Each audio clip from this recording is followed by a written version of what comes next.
Good morning, everyone. Good morning. Good morning, Jemiah. Good morning, beautiful hermit. Is your birthday today too? Or you were just a Virgo? You a Virgo? Either way, happy birthday, birthday twin. I swear, as soon as I started talking, the cats was like, "What? She up? She talking?" These weirdos. Anyway, good morning, everybody. It's still early for me, and I have a long and busy day ahead. But we up in here. You feel me? We up in here. Today I'm gonna try to do this. Greetings, Solis Love. Thank you, darling. Thank everybody for the birthday wishes. Um,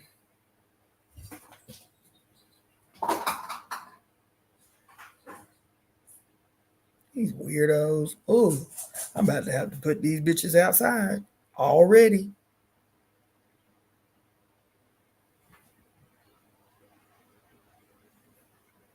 Mm, so am.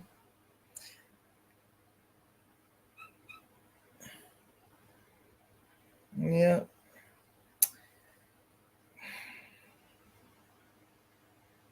Do, do, do, do, do, do, do, do. All right. Let's see. Y'all, I ain't gonna front. I'm tired. Okay, let's see. Am I gonna try it like this?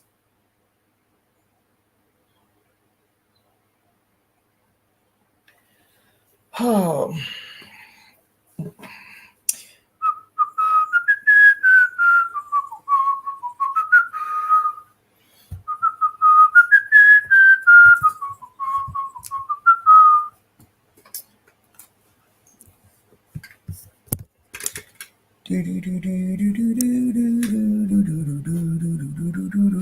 okay, that looks like it's gonna work. All right. All right, we in here. So, yeah, my name's Cassandra Floyd,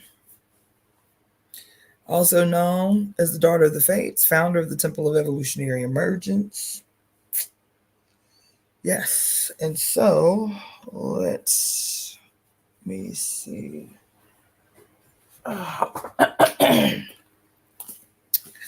So we will start this morning with the read of our global glorious conspiracy. I, Cassandra Floyd, as a peculiar expression of the Almighty and Divine She, am joining in breath with my family to conspire on behalf of the whole made well.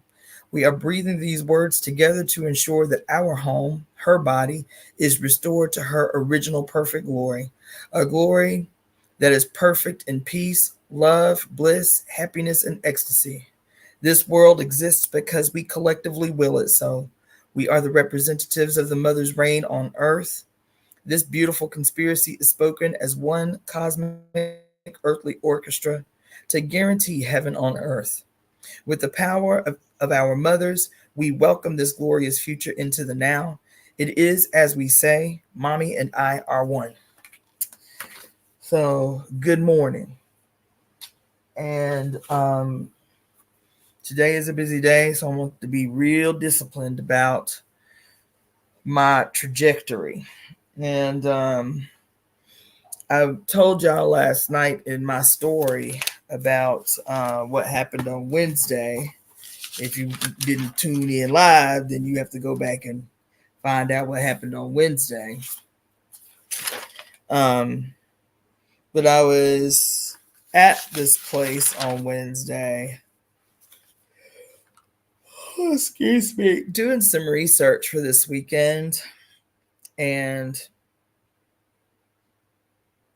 I'm no more organized than I was before. I'll be honest. This topic is just one that requires so much study. And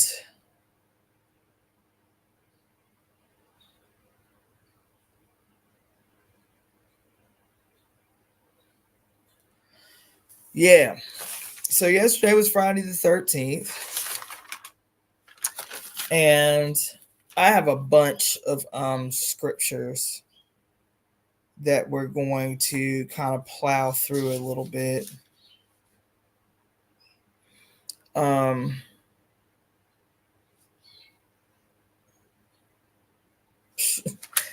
Look, just so y'all know I ain't fronting, look at what my study was like in the club. Can y'all see that? Oh shoot. In the club on Wednesday. This was part of it. This is another part of it.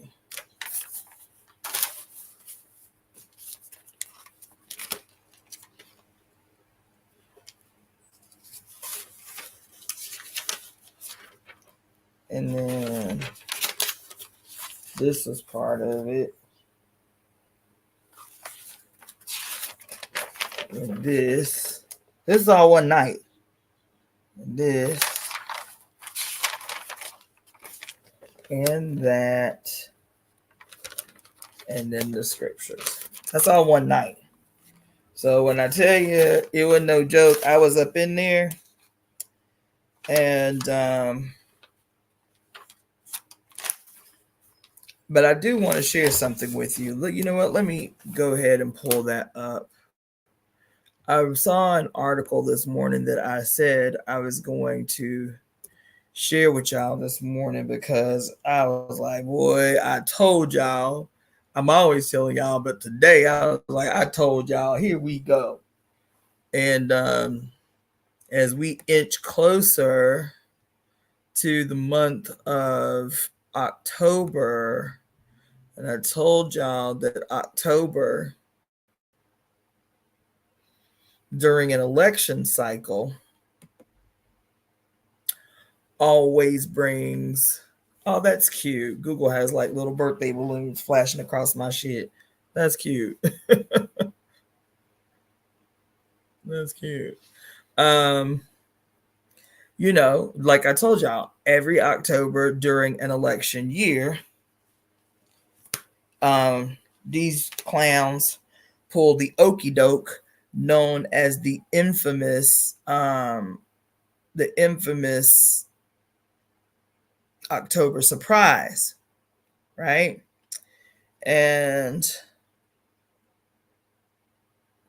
as we inch closer and closer, dang, I know I set myself that hard. Oh, here it is. As we inch closer and closer to October, I told y'all they're gonna be with the shits. Okay. So let me just show you the article that came up in my feed. I'm gonna have to share the screen with you so I can read it to you.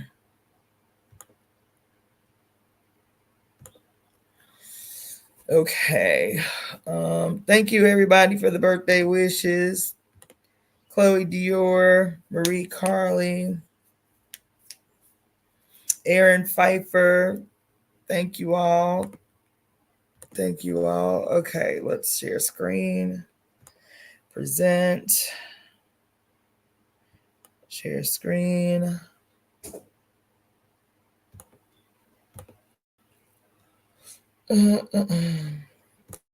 This came through first thing this morning. This is the article. I'm gonna read it to you. Hold on. Let's get out of here. Okay.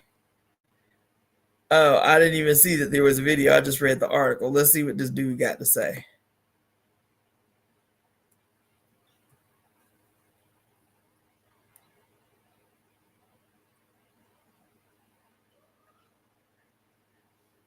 That's even gonna play.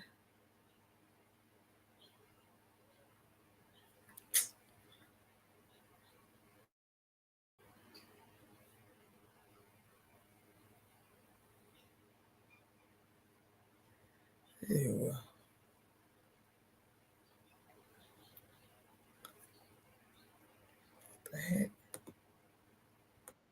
Honey?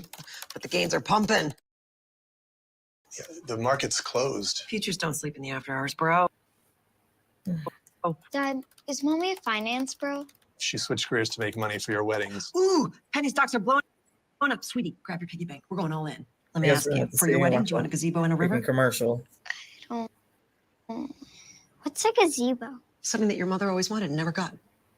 Or you could give these different investment options a shot. The right money moves aren't as aggressive as you think. I'm keeping the best.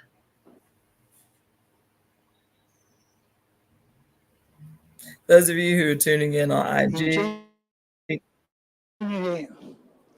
Si dice che non votare è brutto. You have to vote. And one must choose the lesser of two evils. Who is the lesser of two evils? That lady or that gentleman? I don't know. Everyone with a conscience should think on this and do it. Quella signora o quel signore? Non so, ognuno in coscienza pensi e faccia questo.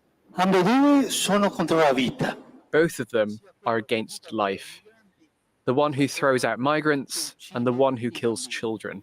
Both are against life. oh, Non si può decidere. You cannot decide. I can't say. I am not American. I'm not going to vote there.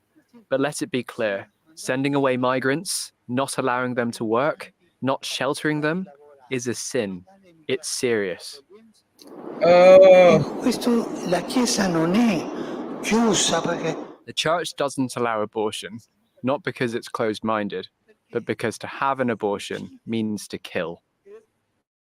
It is murder. oh. Y'all, well, there you have it. There you have it.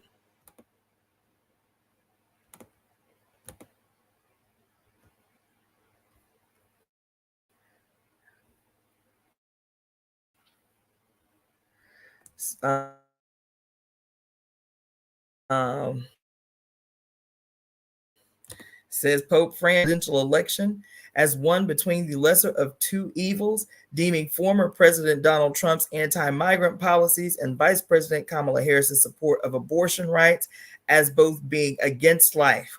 Oh my God. Y'all goddamn. Oh, yo. Yeah, this is what we got to talk about this morning. One must choose the lesser of two evils. Who is the lesser of two evils?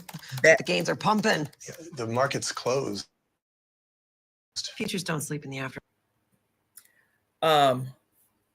Who is the lesser of two evils? I'm reading. For those of you tuning in via IG, I am reading an article that came through my feed this morning from CNN.com entitled Pope Francis.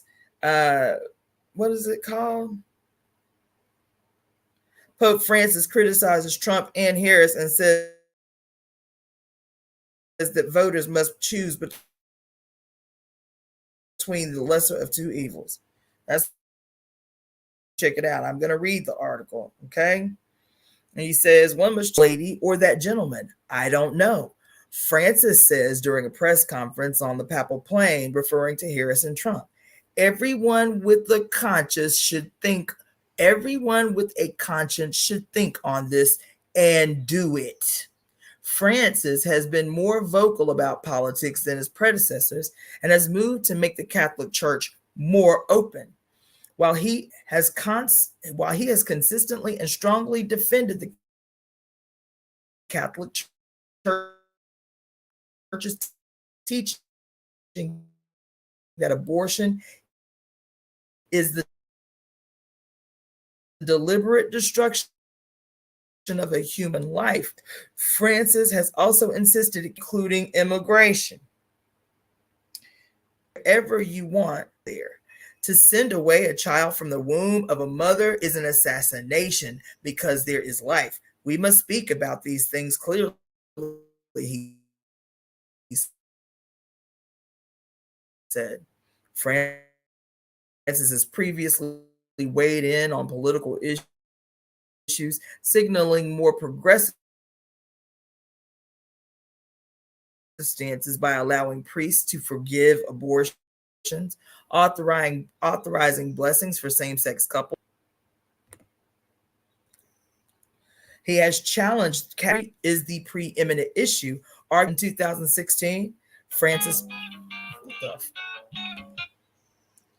in 2016, Francis described then presidential candidate Trump's plan to build a wall to stop migrants from crossing the U.S.-Mexico border as not Christian. And when bishops were debating in 2021 whether to deny communion to public figures who support abortion rights, including President Joe Biden,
y'all, I didn't realize that this whole time they kicked me off my StreamYard.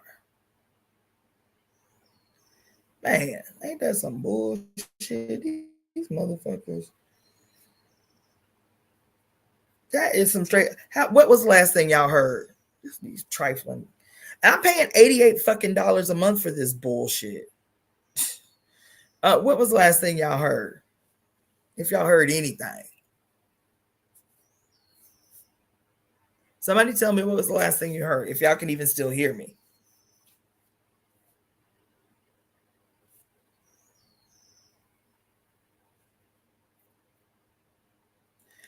Somebody tell me what was the last thing you heard. Do I need to replay the video? Can I just read the article? I'm probably not going to replay the video anyway. Anybody gonna tell me? Let's see. We heard pieces of the article. Okay, thanks. All right, so I'm gonna go back to the article. I'm not gonna play the video, but I'm gonna try.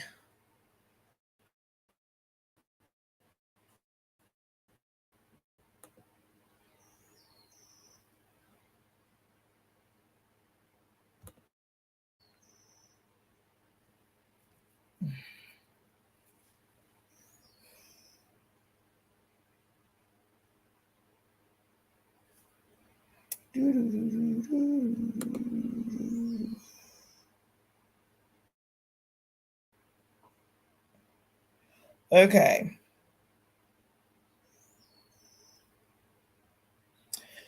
Do you know that they don't want to get truth out there for real? Okay, so listen, I'm gonna read. No, I'm gonna have to call them because and you know what? I'm probably gonna try to get my money back for every fucking video because I'm paying $88 a month for this shit. I call my because I knew it wasn't my internet company, but I called them anyway. I was like, look, what's going on with my streaming?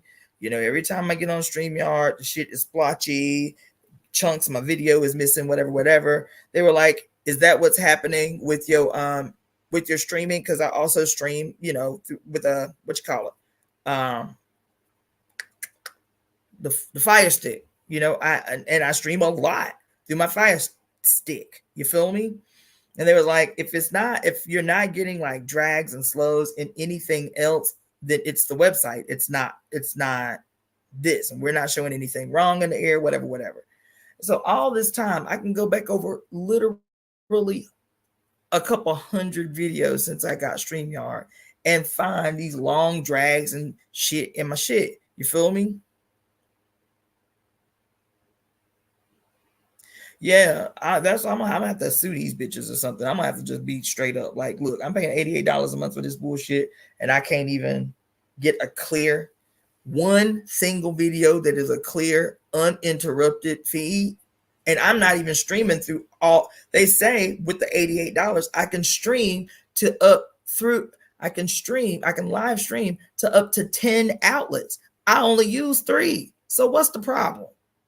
I only use 3 of the 10 outlets. They say that you not only you stream 10 outlets supposedly, but also you're supposed to be able to have live. Like when I put the link in there for y'all to come on here and talk to me, it's supposed to be that I can have up to 1,000 people, come up on here when I put the link in the box for y'all to come up on here to talk to me. That up to 1,000 people can be up on here talking to me at the same time. That's what they say. I can't even get a clear feed when I'm streaming through.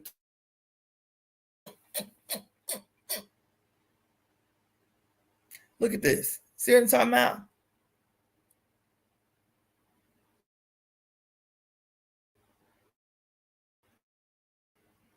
Yeah. This shit crazy. No, it's StreamYard.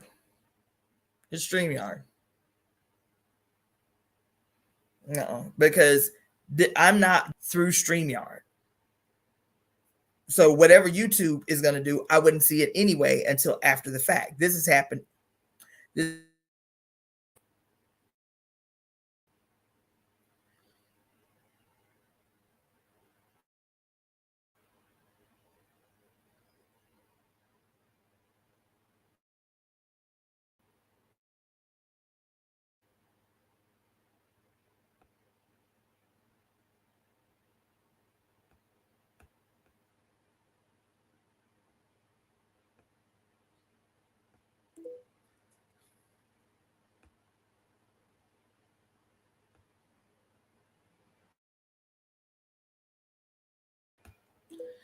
All right. See if we can anything. All right, let's see.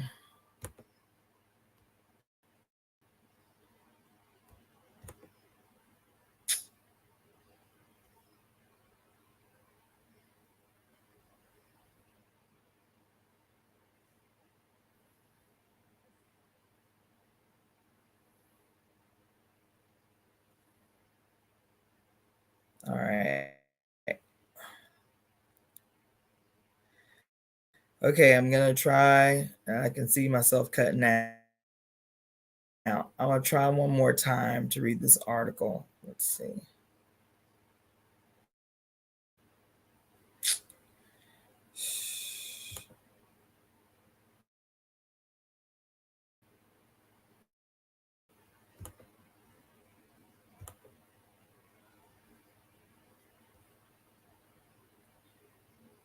All right. Okay.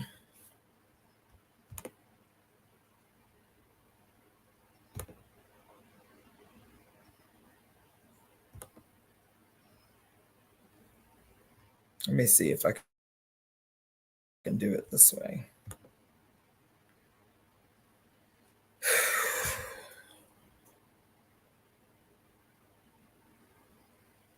Yeah. All right. I'm going to try it this way. I won't be able to see you guys' comments for a second because I have it on full screen. Okay. Somebody said I was down to the third paragraph, at least that you guys heard. So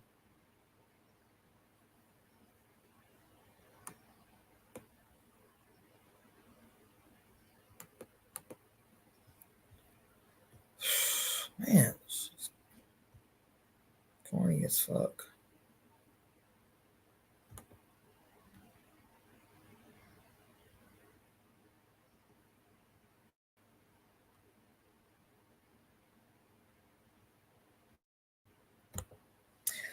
Okay.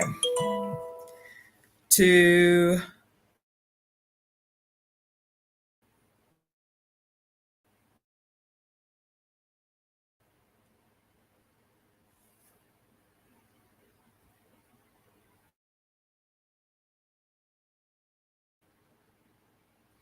send migrants away, to leave them wherever you want, to leave them, it's something terrible.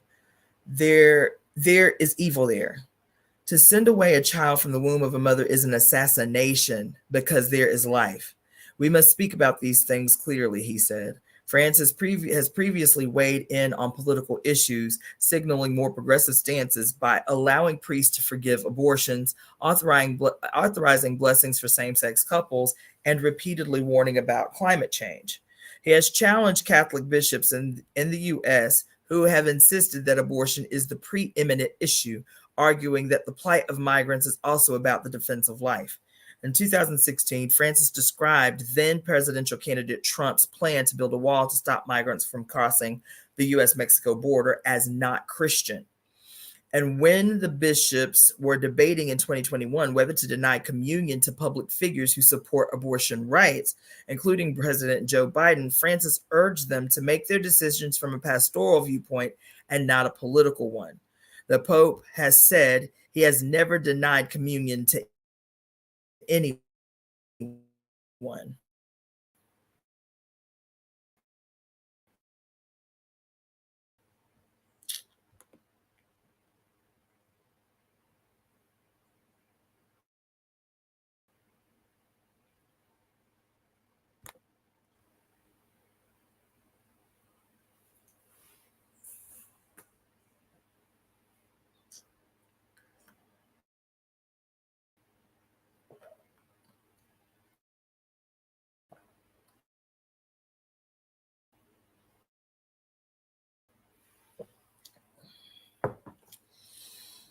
Francis has criticized couples who choose to have pets rather than children, aligning with views expressed by Trump's running mate, Senator J.D. Vance, a converted Catholic who has derided women without children as childless cat ladies and described those in the country's leadership class who don't have children as more sociopathic.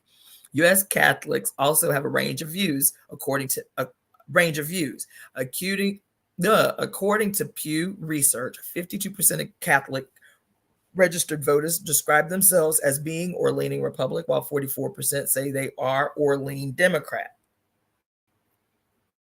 I do not why you can't. Oh, Lord have mercy, this shit.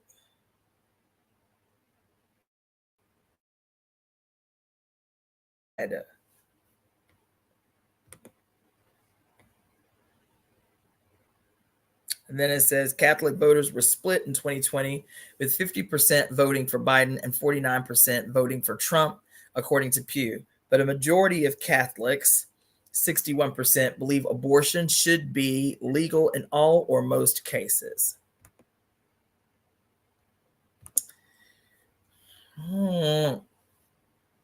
So, let's see, the political system, the religious system, and all systems that's built, they're all built around Animal Man and His Kingdom, the State of the Union address from the Popo. Yeah. Okay. So that is the article that took much.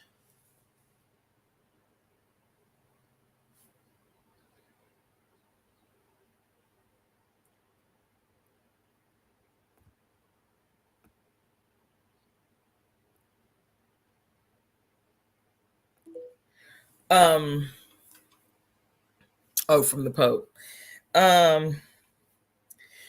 But there's so much, there's so much in that article, y'all. There's so much. There's so much in the article that's not in the article. Do you understand what I'm saying? This guy so when I reposted the article today, I reposted the article saying, isn't this the pot calling the kettle black, right?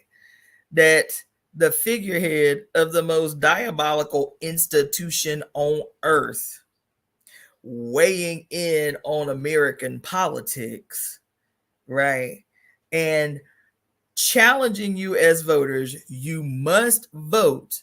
Even that's what he said. You must vote, even though you have to vote for the lesser of two evils. I can't tell you who the lesser of two evils is because they both evil. That's what he said. They both evil because both of them. What did he say? What did he say? Hold on.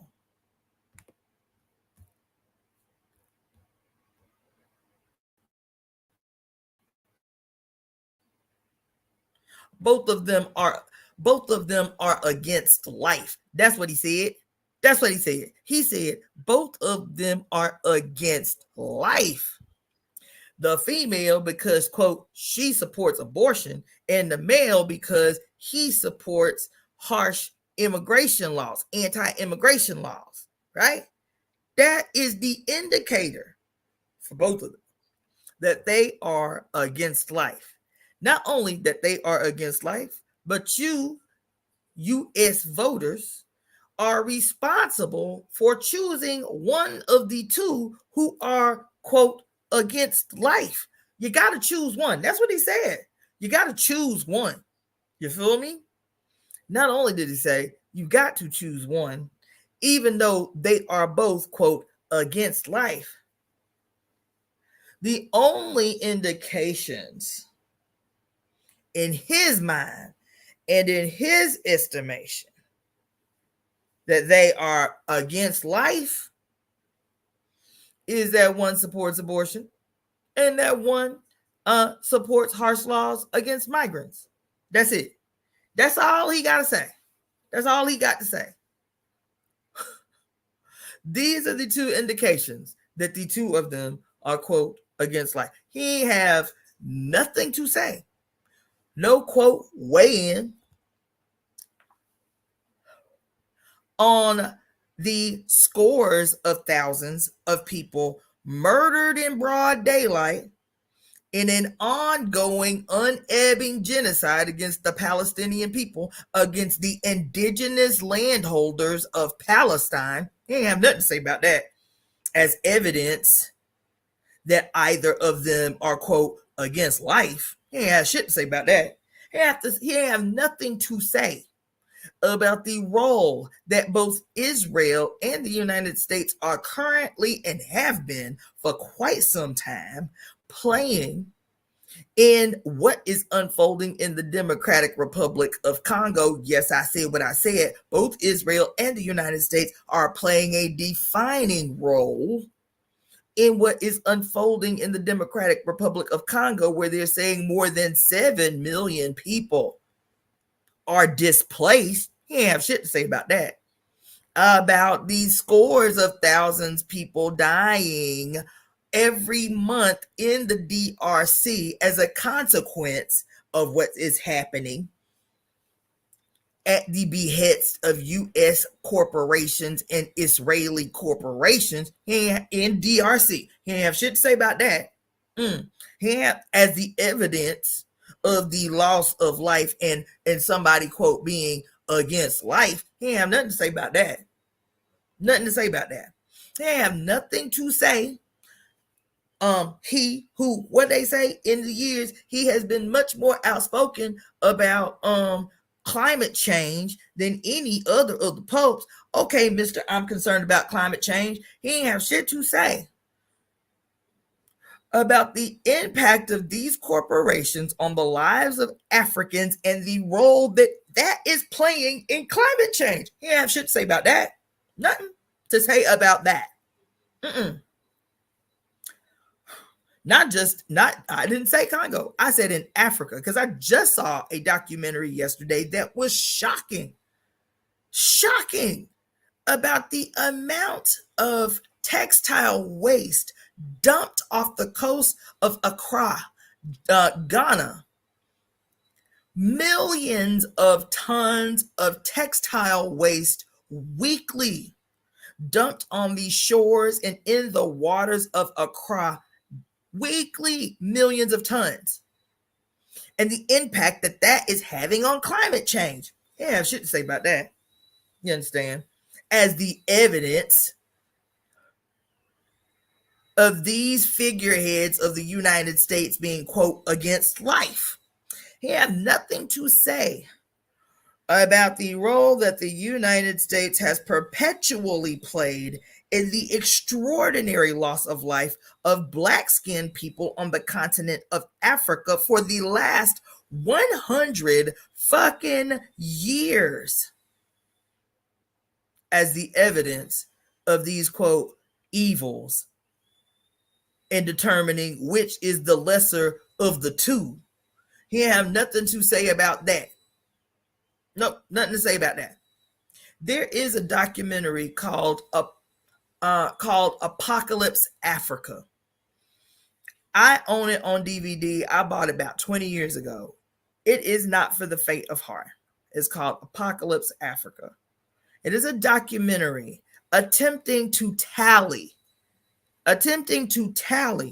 the amount of human beings that have died since the advent of the Berlin Conference in 1887 or 1888, whenever it was. Since the end of the Berlin Conference, which carved Africa up into the colonial borders that we know now as countries on the continent, this documentary it has attempted to tally the loss of life based on Europe, the European powers, the colonial powers, and the United States government, and the active participatory roles that they have played in every single solitary, tribal, and proxy war since 1900. That's all. It's like, look, we can't even talk about what happened before 1900 because we'll be here forever. Let's just see if we can tally how many black-skinned people have died as a consequence of European and U.S. intervention on the continent since 1900. Since 1900, how many black people done died as a consequence of these motherfuckers' imposition of their presence on Africa? This was 20 years ago that the documentary was made. And 20 years ago, the tally was 253 million black people murdered, dead. Because even if they die from famine, it is murder. 253 million black people died since 1900, just on the continent, just in Africa, directly as a result of European and U.S. powers orchestrating famine, orchestrating proxy wars, orchestrating and instigating tribal wars. Since 1900, 253 million people. He ain't have shit to say about that. He ain't have nothing to say about that. As a matter of fact, nobody on the whole of the globe got shit to say about that. Nope.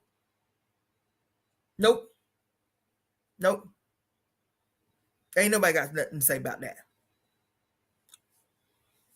This dude, the extraordinary, disconnected arrogance of the Pope playing the grand benefic of the grand authority on all things moral, urging Americans, you must vote. I know it's hard. I can only give you what we say as the moral code because I can't vote in the American elections. That's what he said. I can't vote, but y'all got to. That's what he said. It's your responsibility too. That's what he said. and the things that should determine and impact your decision for choosing the lesser of two evils. That's what he said. Is who in your mind is the lesser? Murderers of babies or murderers of migrants? Oh, Lord, what are we to do? I know what else I was going to do today. And it is a complete digression from what I was planning on doing, but it's important given the fact that I just read this article to you. I'm seeing I done ran some people the fuck up out of here, apparently, because there was about 40 of y'all watching. Now there's about 15. So somebody mad. All I did was read the article.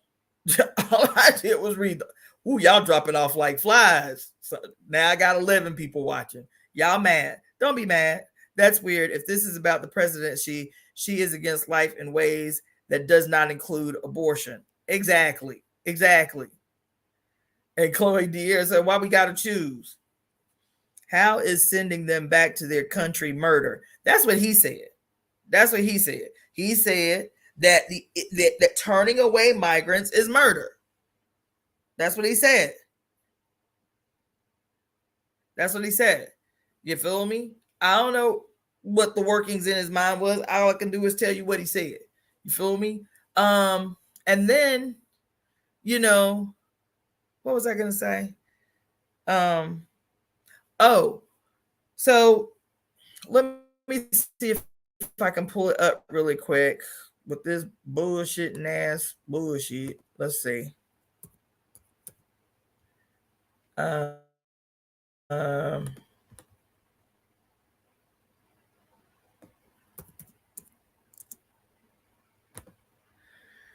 there was it's a little longer, but I have been telling you guys that I feel like you should read it.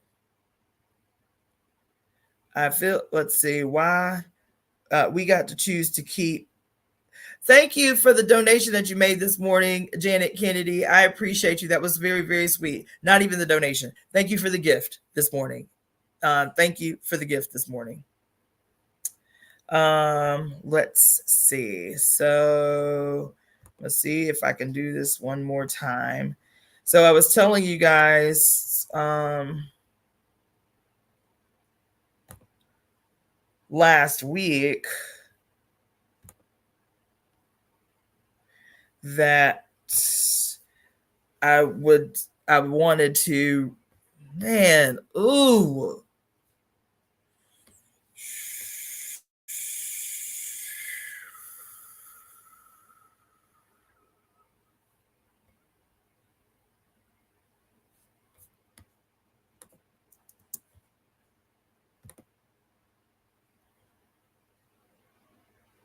let's see if it shows the whole thing.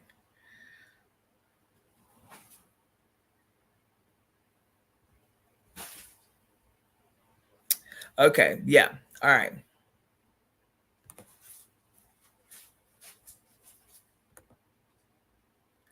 Okay, here we go.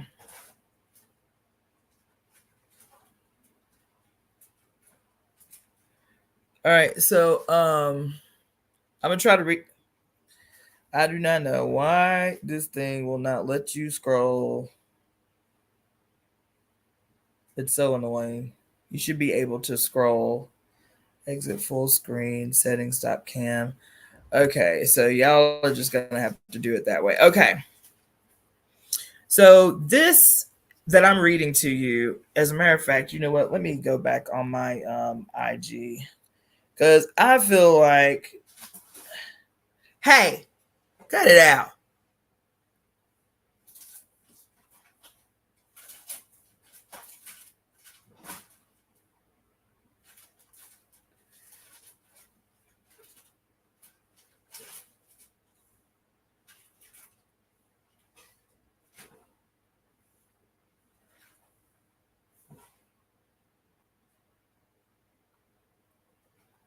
Hold on.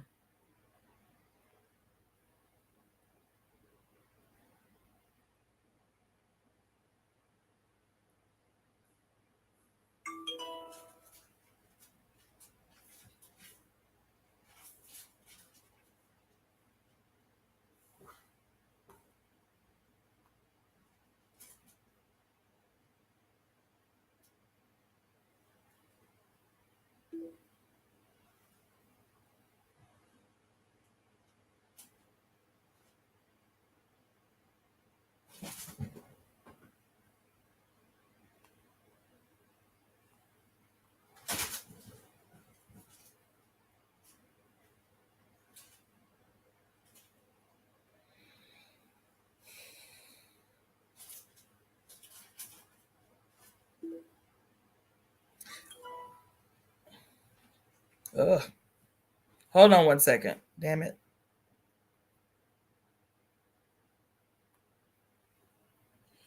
This shit is crazy.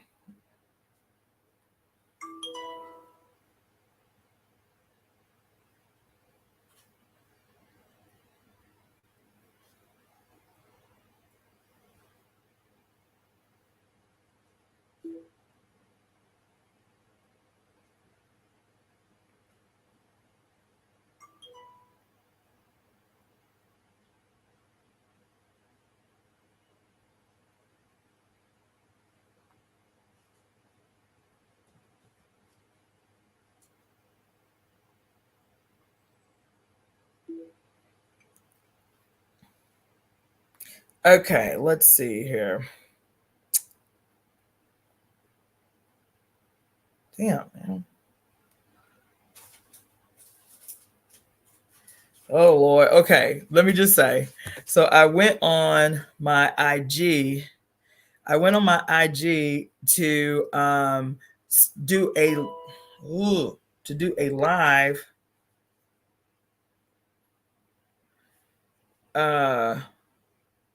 do a live from IG because I want to read what you see on the screen on my IG. I think we all should be revisiting history every now and again, right? So I'm opening up my IG, and the first thing I see when I open up my IG, that question is Kamala and the DNC weaponizing Black women in order to protect white supremacy?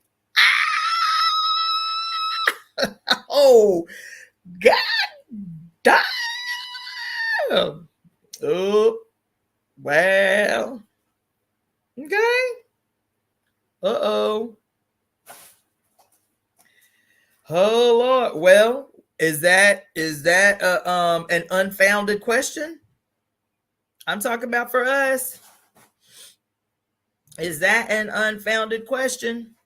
Because here we are, y'all. Here we are. Here we are.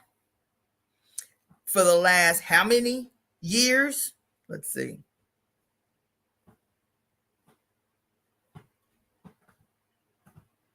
For the last how many years have we been talking about the inevitable reemergence of the one? And that inevitable reemergence of the one will be most greatly expressed in the form of her oldest children, her oldest daughters, Black females. Haven't we been saying that for 4 years? That the inevitable reemergence of the one is going to come in the full support of Black women. Haven't I said that? And so if that's the case, and they know what we know, then they have to get in front of. And if it's gonna be a Black woman that people believe is the face of the one, the body of the one, the return of the one, then we have to make sure it's our Black woman and not some other bitch. We have to make sure it's our girl, it's our gal. We got to make sure it's our gal. You feel me? Yes. That was the first thing that came up. So I'm going to read this article to you. It's not even an article. So what I'm going to read to you is, let's see. What's the question? Let's see. She's promised to be tougher than him on the border. It's sad that they send migrants to Black neighborhoods with limited resources to create tension between us. They do that. And they don't just do it here. They do it everywhere. So let's see. And we fall for the okie doke every time. So I'm going to have to switch screens in order to read this thing because it will not let me scroll in live. All right. So this is like a letter that was written by W.E.B. Du Bois that explains his decision to abstain. These were the candidates to abstain from voting in the 1956 presidential election. Why he won't be voting in 1956. Since I was 21 in 1889, I have in theory followed the voting plan strongly advocated by Sidney Lenz in The Nation of August 4th, i.e., voting for a third party even when its chances were hopeless, if the main parties were unsatisfactory or in absence of a third choice. Voting for the lesser of two evils. My action, however, had to be limited by the candidate's attitude toward Negroes. Of my adult life, I have spent 23 years living and teaching in the South, where my voting choice was not asked. I was disenfranchised by law or administration. In the North, I lived in all 32 years, covering Hey!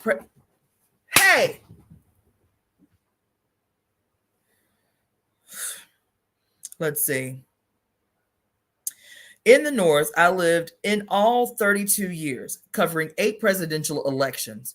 In 1912, I wanted to support Theodore Roosevelt, but his Bull Moose Convention dodged the Negro problem, and I tried to help elect Wilson as a liberal Southerner. Under Wilson came the worst attempt at Jim Crow legislation and discrimination in civil service that we had experienced since the Civil War. In 1916, I took Hughes as the lesser of two evils. He promised Negroes nothing and kept his word. In 1920, I supported Harding because of his promise to liberate Haiti. In 1924, I voted for La Follette, although I knew he could not be elected. In 1928, Negroes faced absolute dilemma. Neither Hoover nor Smith wanted the Negro vote, and both publicly insulted us. I voted for Norman Thomas and the Socialists, although the Socialists had attempted to Jim Crow.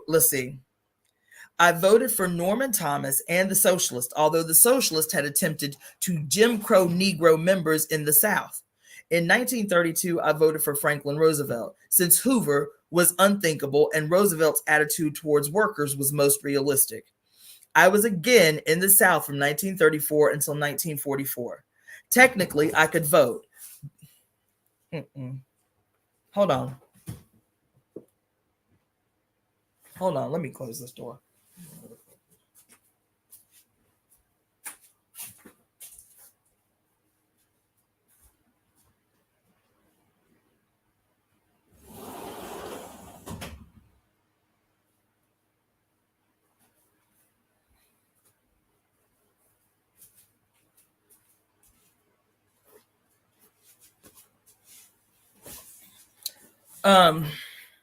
Let's see. Technically, I could vote, but the election in which I could vote was a farce. Listen, y'all. Listen. He said the election was a farce.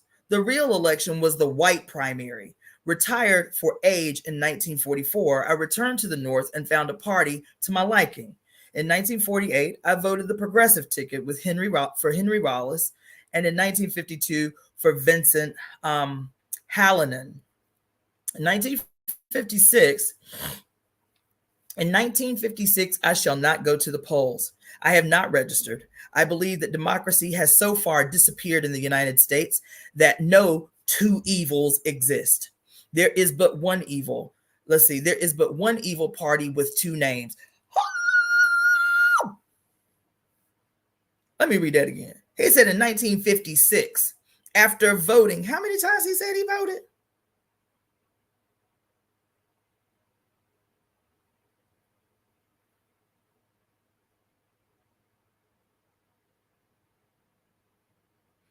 Oh, I don't think he said. But he voted from the first time. No. And the first time he voted was in 1889. And he voted every year until 1952, every 4 years until 1952. From 1889 to 1952, W.E.B. Du Bois voted in every election, right? He said in 1956, I shall not go to the polls. I have not registered. I believe that democracy has so far disappeared in the United States that no two evils exist. There is but one evil party with two names, and it will be elected despite all I can do or say. There is no third party. On the presidential on the presidential ballot in a few states, 17 in 1952, a socialist party will appear. Few will hear its appeals because it will have almost no opportunity to take part in the campaign and explain its platform. If a voter organizes or advocates a real third-party movement, he may be accused of seeking to overthrow this government by force or violence. Anything he advocates by way of significant reform will be called communist and will of necessity be communist in the sense that it must advocate such things as government ownership of the means of production, government in business, the limitation of private profit, social medicine, government housing and federal aid to education, the total abolition of race bias, and the welfare state. These things are on every communist program. These things are the aim of socialism. And any American who advocates them today, no matter how sincerely, stands in danger of losing his job, surrendering his social status, and perhaps landing in jail. The witnesses against him may be liars or insane or criminals. These witnesses need give no proof for their charges and may not even be known or appear in person. They may be in the pay of the United States government. ADAs and liberals are not third parties. They seek to act as tails to kites. But since the kites are self-prepared and radar controlled, tails are quite superfluous and rather silly. Yeah. Let me see if y'all still with me. Y'all still with me? Y'all still with me? Okay. Listen. The present administration is carrying on the greatest preparation for war in the history of mankind. Let me tell you about this now. W.E.B. Du Bois, for anybody who is Black and has studied any kind of history, we know that W.E.B. Du Bois was considered the petty bourgeoisie. W.E.B. Du Bois was considered the petty bourgeois. He was the one that came up with the whole idea of the talented 10th and all of this shit. Like, we had real political struggles with W.E.B. Du Bois. But when I tell you he wrote this right here, he put this down. He said, I won't be voting. He said, I done gave the facade, the illusion of a democratic process in the United States in terms of electoral politics. I done gave it every chance. I done voted in every single election since I was 21 years old in 1889 to 1952. Every single one. Every single one. I've tried in every way. I voted Republican. I done voted Democrat. I done voted the third party. That shit ain't work. Not for us. Not for the disenfranchised. And the most obviously disenfranchised at the time was Black people, because America was so polarized among Black and white lines. He's like, I done did it. What y'all say is required of us to do as responsible Americans is to participate in the electoral process. I done did that shit. I'm an educated man. I done traveled all over the world. Let me finish reading this thing. Because just for y'all who are tuning in late, this ain't no shit that was written today. This was written in 1956. He said, the present administration is carrying on the greatest preparation for war in the history of mankind. Does that not sound like today? He said that in 1956. Stevenson promises to maintain or increase this effort. The weight of our taxation is unbearable. Does this not sound like today? The weight of our taxation is unbearable and rests mainly and deliberately on the poor. This administration is dominated and directed by wealth and for the accumulation of wealth.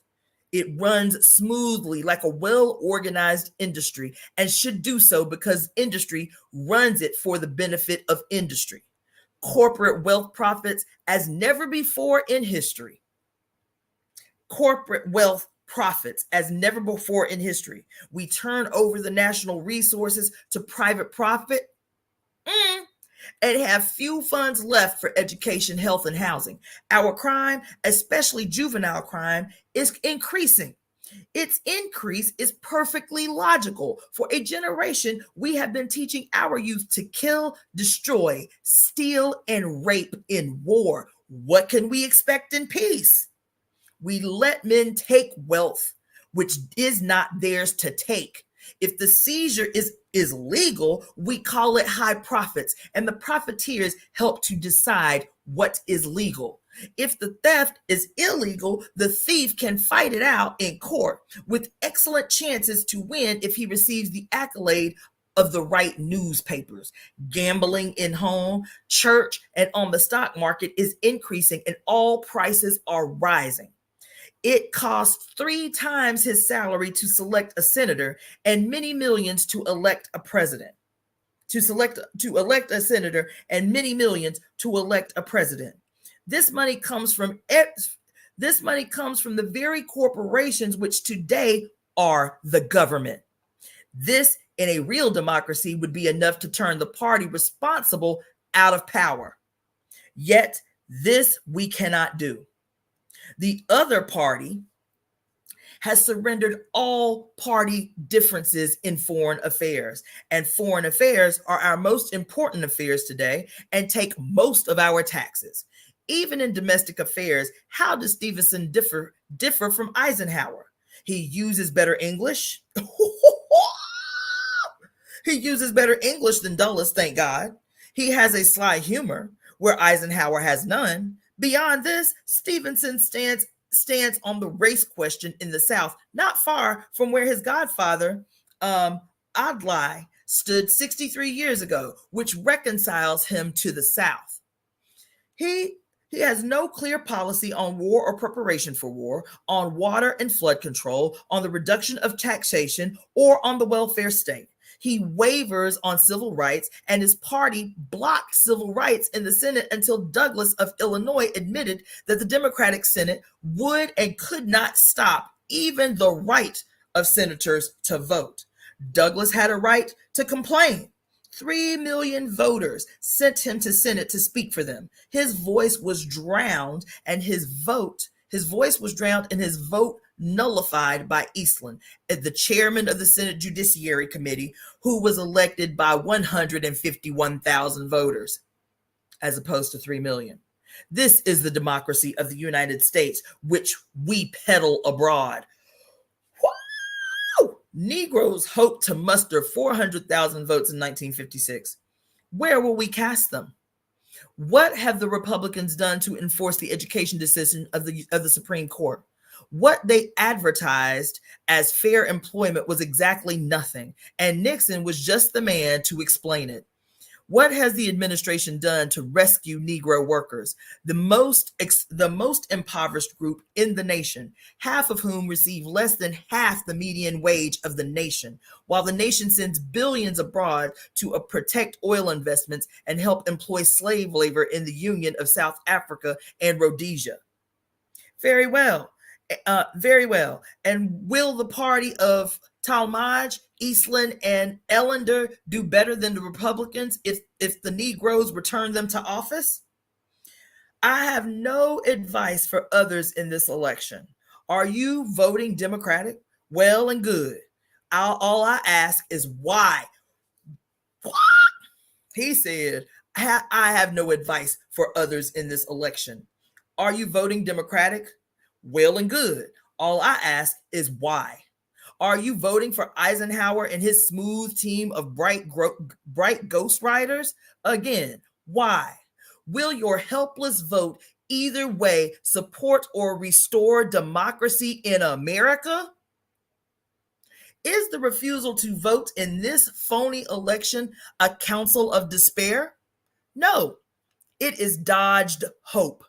It is hope that if 25 million voters refrained from voting in 1956 because of their own accord and not because of some sly wink from Khrushchev, this might make the American people ask how much longer this dumb farce can proceed without even a whimper of protest.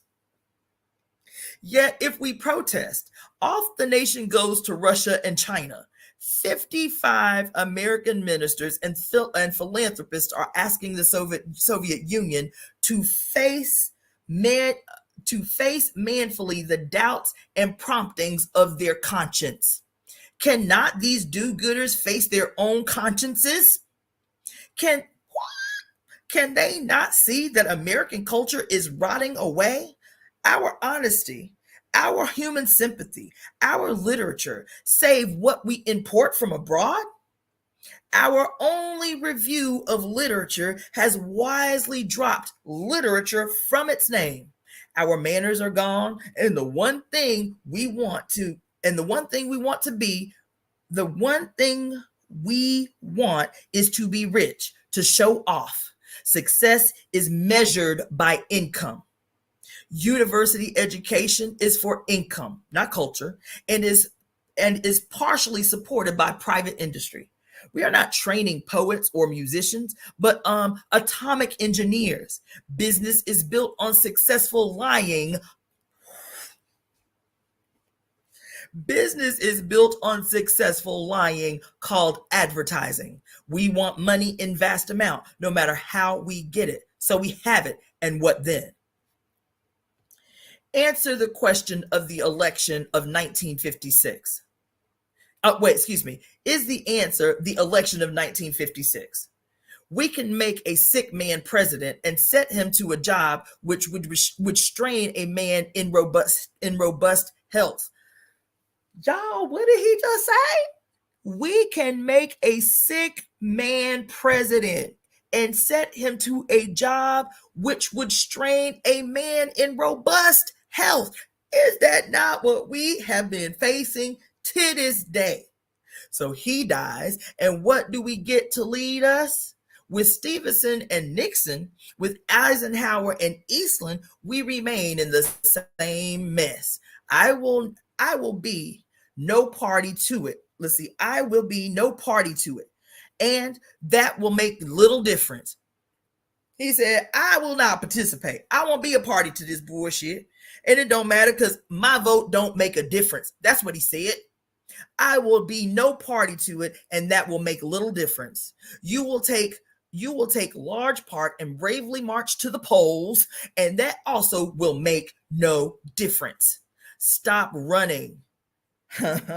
He said, stop running, Russia, and stop running Russia. Let's see. Stop running Russia and giving Chinese advice when we cannot rule ourselves. Stop running Russia and giving the Chinese advice when we cannot rule ourselves decently. Stop yelling about a democracy we do not have. Democracy is dead in the United States. He said that democracy is dead in the United States. Yet there is still nothing to replace real democracy. Drop the chains then that bind our brains. Drive the money changers from the seats of the cabinet and from the halls of Congress. Call back some faint spirit of Jefferson and Lincoln, and when again we can hold a fair election on real issues, let's vote. And not till then. Is this impossible? Then democracy in America is impossible.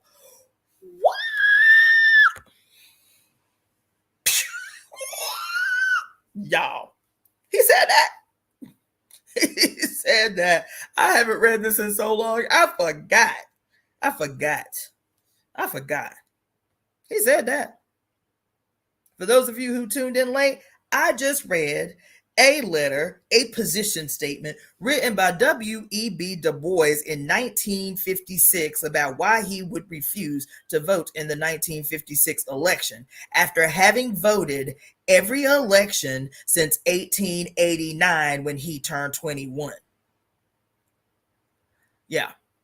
And that piece right there read like it was written today. All you got to do is substitute the names. All you have to do is substitute the names for every president since the turn of the century. For Bush Jr., for what's his name? Obama, for Trump, for Biden. All you got to do is substitute the names that he used. That's all you got to do. This whole piece read like it was written this year in despair about this bullshitting ass election. But I'm the asshole. I've been perpetually the asshole because I told y'all, Ain't nobody said shit. I turned 18. What year did I turn 18? I turned 18 in 1993. I turned 18. You feel me? And I registered to vote at the age of 18. And since I registered to vote at the age of 18, there has not been a single, since 1993, there has not been a single solitary presidential election that I have yielded my power to vote to. Not one. Not one. Not one. I voted in many elections, just not no presidential election. Not one. And every year it is the same bullshit from y'all. So, because I done told y'all many times, America is a godhead. America is a godhead that we have contributed to, that we support, that we uphold. We say prayers to, we sing songs to, we do ritual to, we shed blood for, we shed tears for, we work for, we lament for, we pray for. America is a godhead. And what that means is this godhead, this fictitious godhead, does not match our lived experience. The ideas, America the great, America the beautiful, the land of the free, the land of milk and honey, the this and the this, where everybody can pull themselves up by the bootstraps and do the thing, and there's social mobility and all the bull, where that exists. And we think that what we are confronted with right now is something so new, it's so peculiar to this period in history. But in 1956, this petty bourgeois black elite, W.E.B. Du Bois wasn't some nappy-haired Negro like myself, you feel me, who was poor or working class. He wasn't that. He wasn't working class. He was elite. He was boule. He was the top 10% of black excellence, if you will, the black elite, the black intelligentsia in the United States. White people was bigging Du Bois up. He was a guy. And even he, light-skinned, smooth hair, slick dude, educated, boule, even he was like, this some bullshit. This some bullshit. This some bullshit. And y'all ain't gonna have me fucked up in the game. Now here I am believing in the American dream. Y'all done told me. Y'all done told me the American dream is real. You feel me? The American dream is real. All you gotta do is pursue it. And I believed it because I'm a light-skinned Negro. You feel me? I have experience a little bit of social mobility. And even me did some bullshit. Now I done voted for 44 years every election. And look what it's done got us. Look what it's done got us.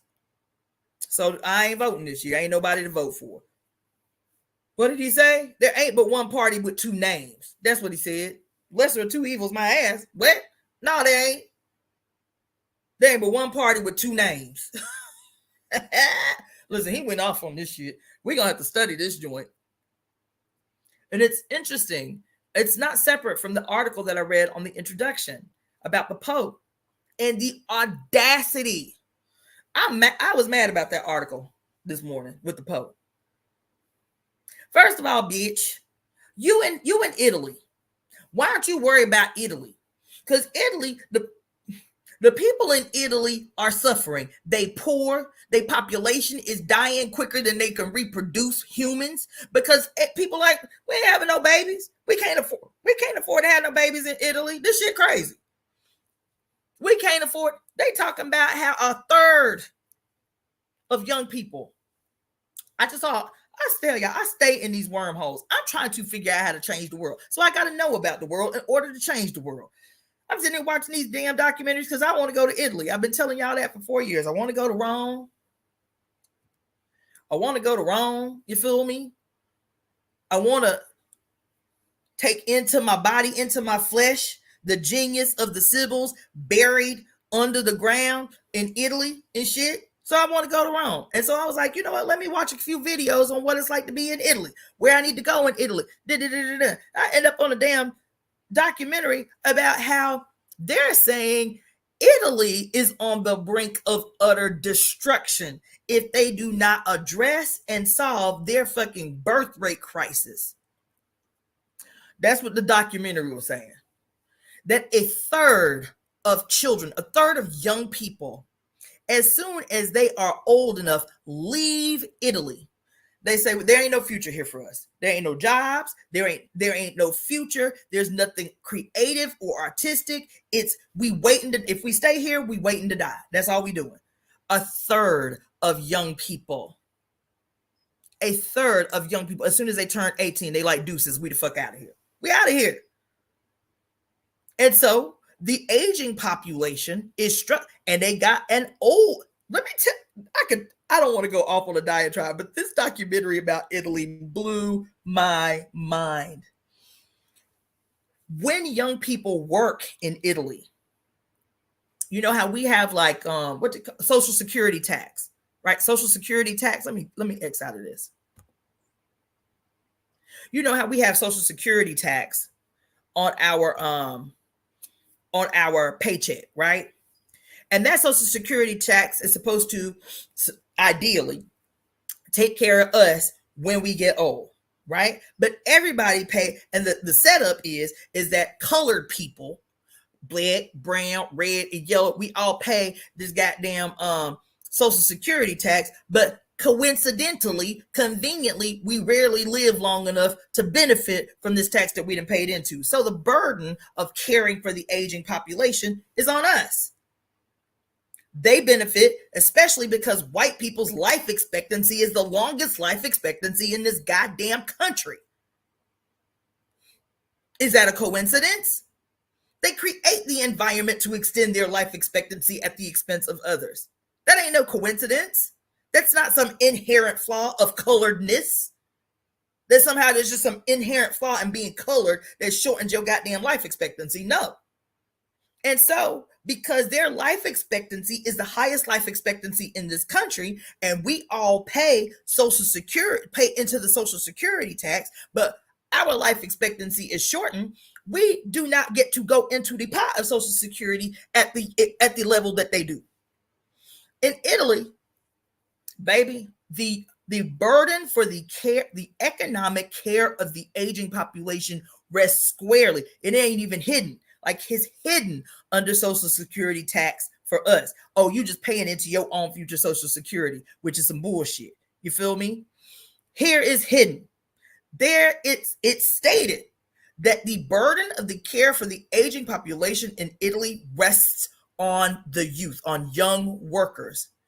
It's like a quarter of what they earn goes into I forget what it's called, but it's this tax that is taking care of the current aging population. So you work, and a quarter of what you make goes to take care of an aging population that outnumbers the youth, because people are like, this is some bullshit. I cannot afford to have children. I can't afford to have children in Italy. So if I stay in Italy, I know that a quarter of what I make is going to take care of the current aging population. You feel me? And so people like, okay, cool. I'm fine. I'm born in Italy, but wait till I'm 18, bitch. Wait till I'm old enough. Deuces. I'm the fuck up out of here. I'm gone. And they leave. They're saying it is a crisis because so many young people are dipping out, and other countries are wooing them, right? Other countries are saying, look, because everybody wants to go into tech, you know what I'm saying? In some branch, some aspect of tech. And so other European countries who need white workers are wooing Italians with promises of good jobs and good pay. And so as soon as they are old enough, they like, we out of here.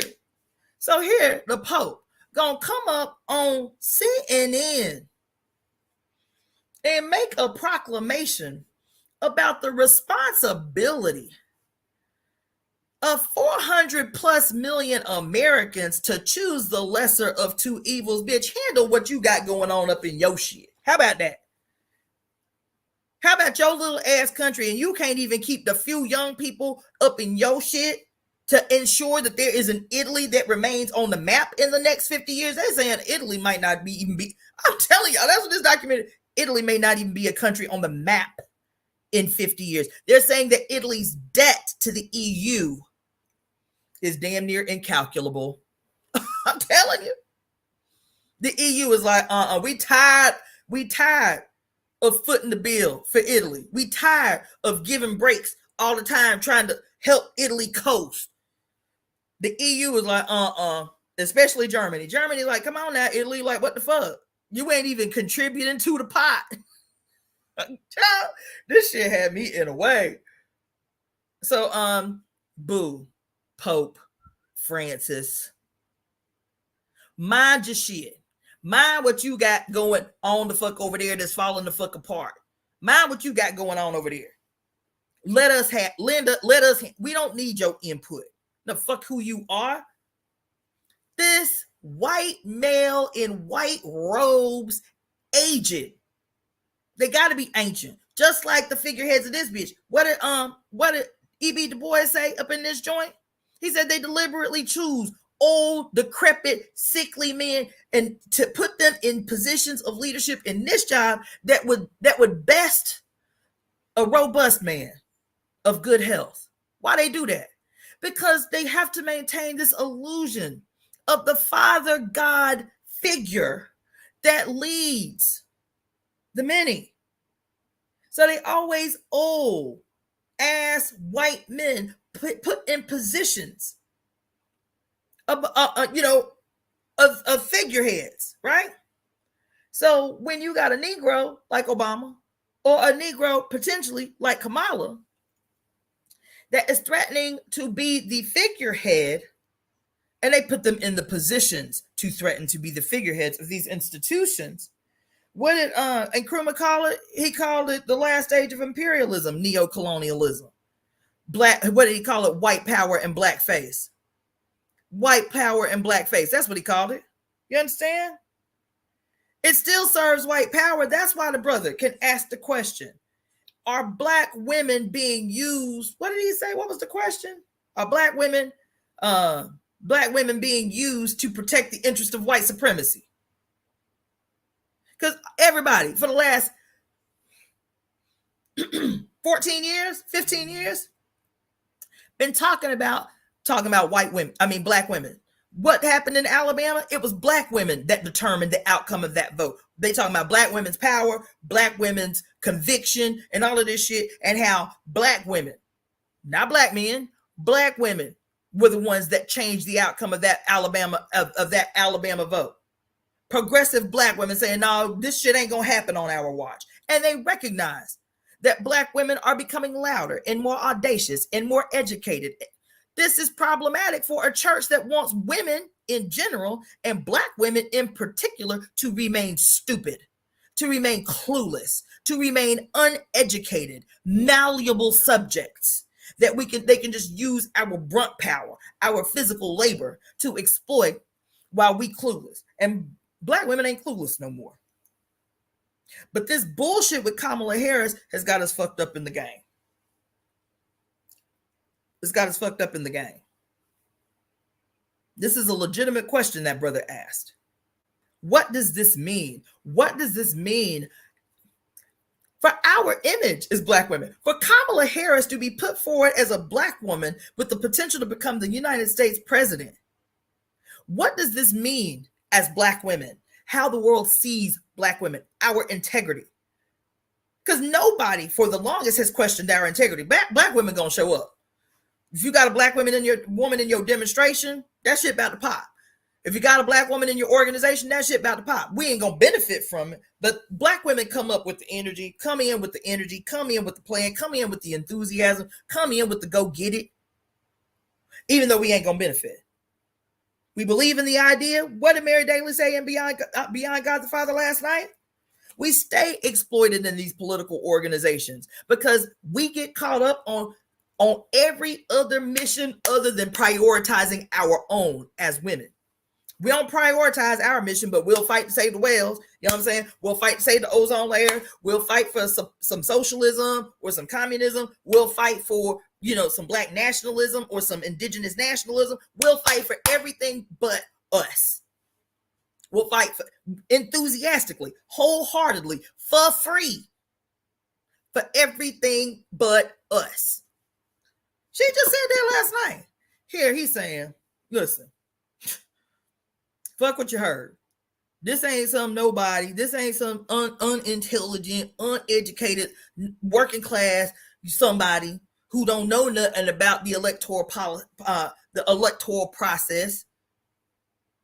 This is an educated, preferred Negro representative of the class, of the group, educated in Ivy League institutions, who knows the ins and outs of the electoral process, know every presidential candidate by name and what year he ran, know all his policy. I know all the things.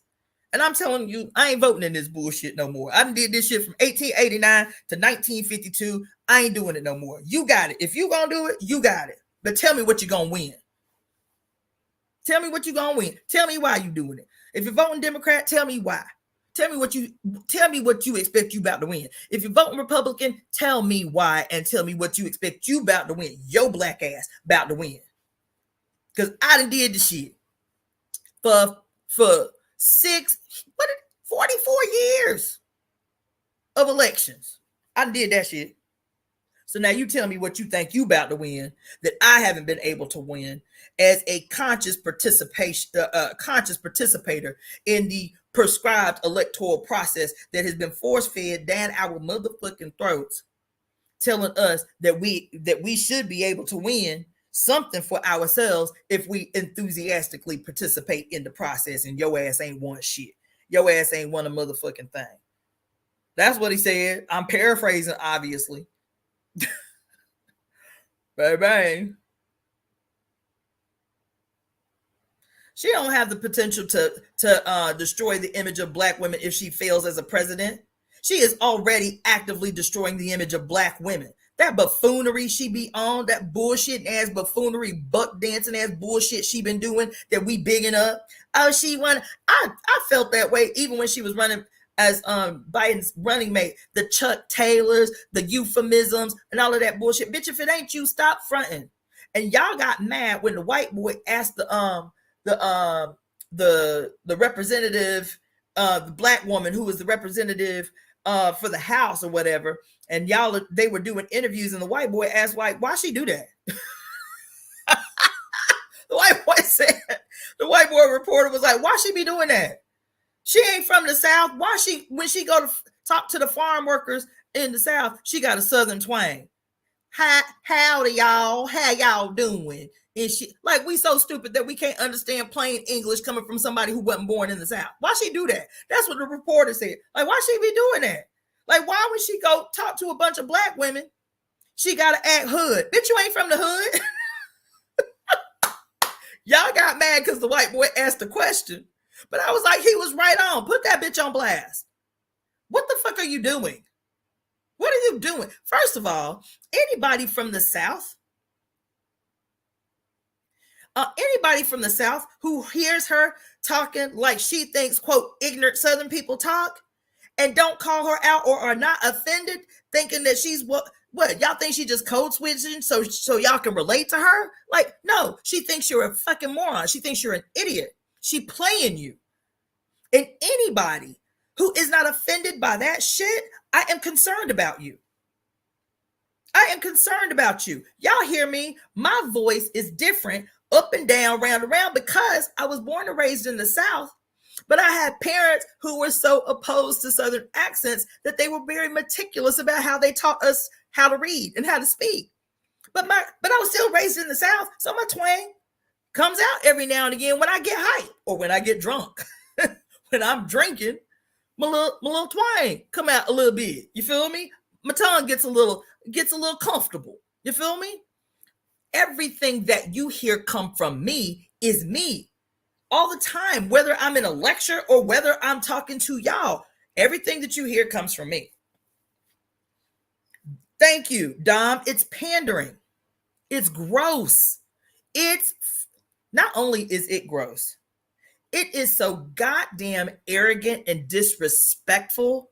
It's so disrespectful because I keep telling y'all every time when I first got to California, I just had to treat it like comedy. I had to treat it like comedy. Otherwise, I would have been walking around this bitch mad all the time. People are so goddamn arrogant that it's ignorant out here. They would hear my little Southern twang. They'd be like, oh, like they talking to a motherfucking child. Oh, where are you from? Like that.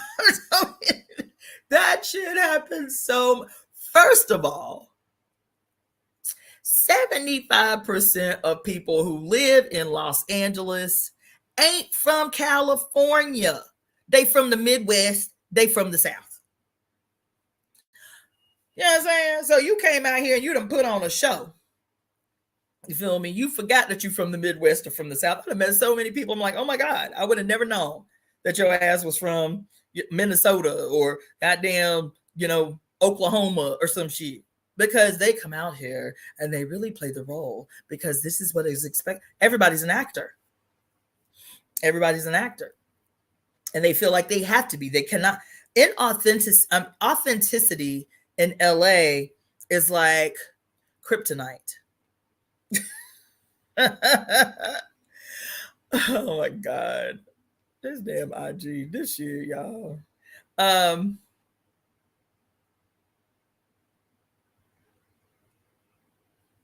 Ew. Yeah. Authenticity, especially in LA. I would say California as a whole, but especially LA. Especially LA. Authenticity in LA is kryptonite.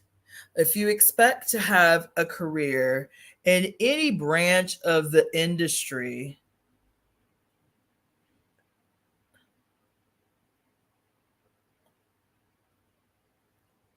the last thing you want to be is your authentic self. The last thing you want to be is your authentic self, right? And someone asked her, what are your specific plans to help the working class out of the economic crisis? She started talking about her childhood. Ew. That's what I'm saying. She gross. And how y'all bigging this bitch up is beyond me. It's screaming desperation. It's screaming desperation. It's screaming we can't come up with a solution on our own. It's screaming we can't come up with a solution on our own. That's what it's screaming. You feel me? And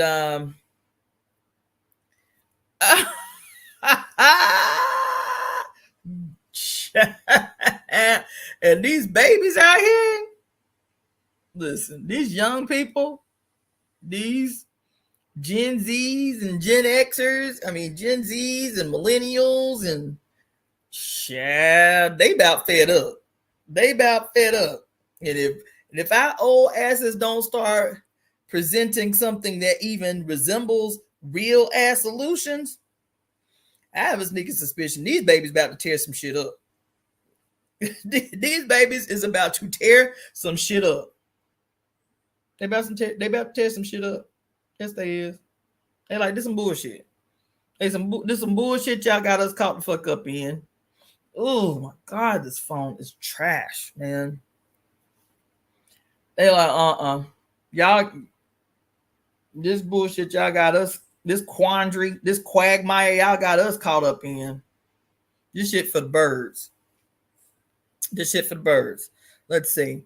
I'm from the South too. Haven't visited LA yet, but people in Arizona notice my accent. It's not just about noticing the accent. It is the bullshit that comes attached to the noticing of our accent. You understand?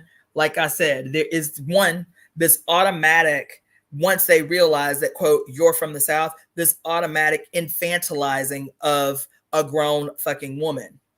infantilizing, and in the infantilizing of an adult, of a grown-ass woman, the second thing that comes with it is the assumption of ignorance, the assumption of a lack of intelligence based on the accent that corresponds with being born and raised in the South, right?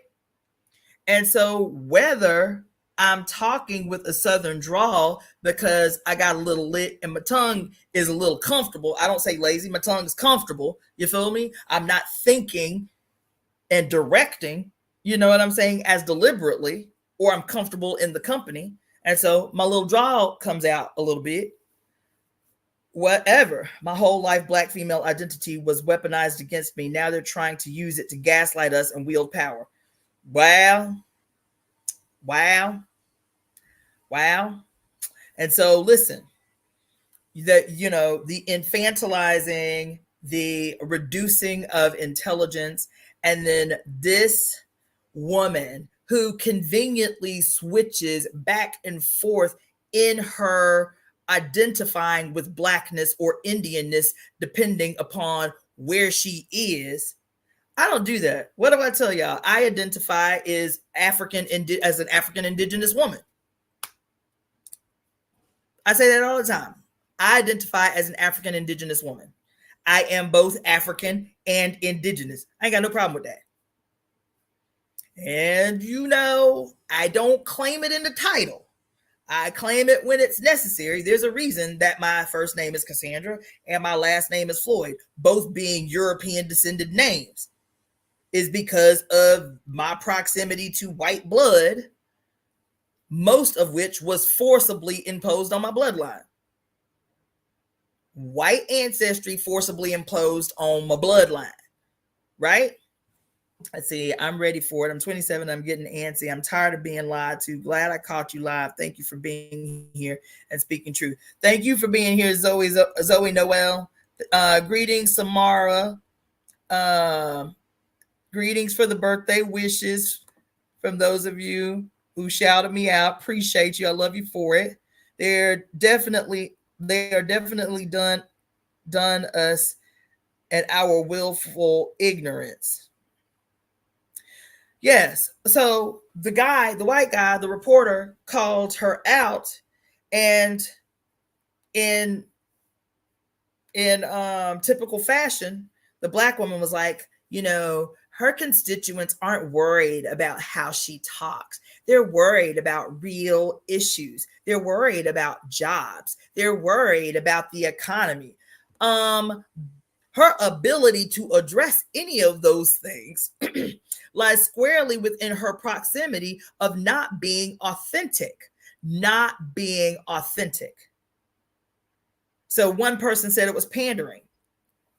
It's deeper than pandering, because to me, it's no different than like lying to you. It's no different than lying to you. It's, first of all, it reeks of arrogance. Don't do that. Don't do that.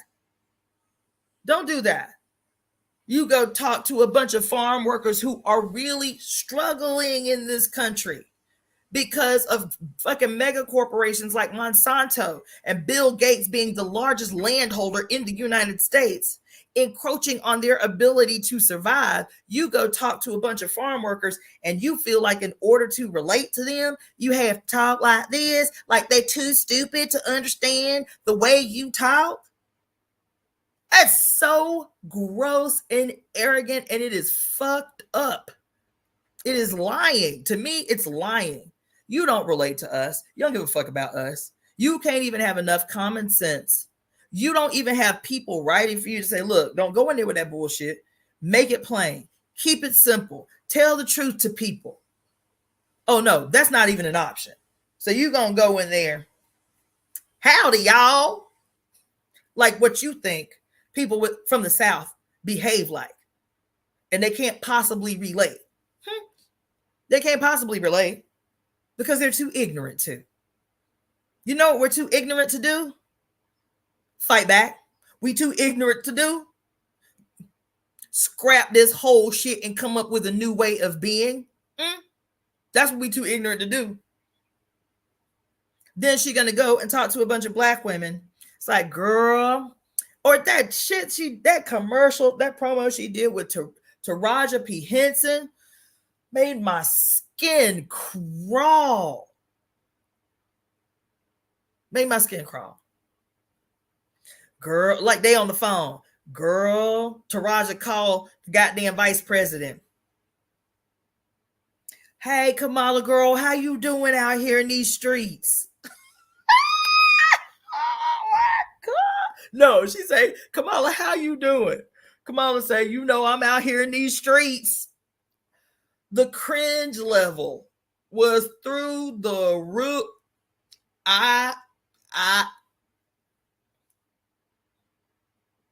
The cringe level was through. Girl, you know, I'm out here in these streets. Trying to get it done. You feel me? Oh my God. That shit.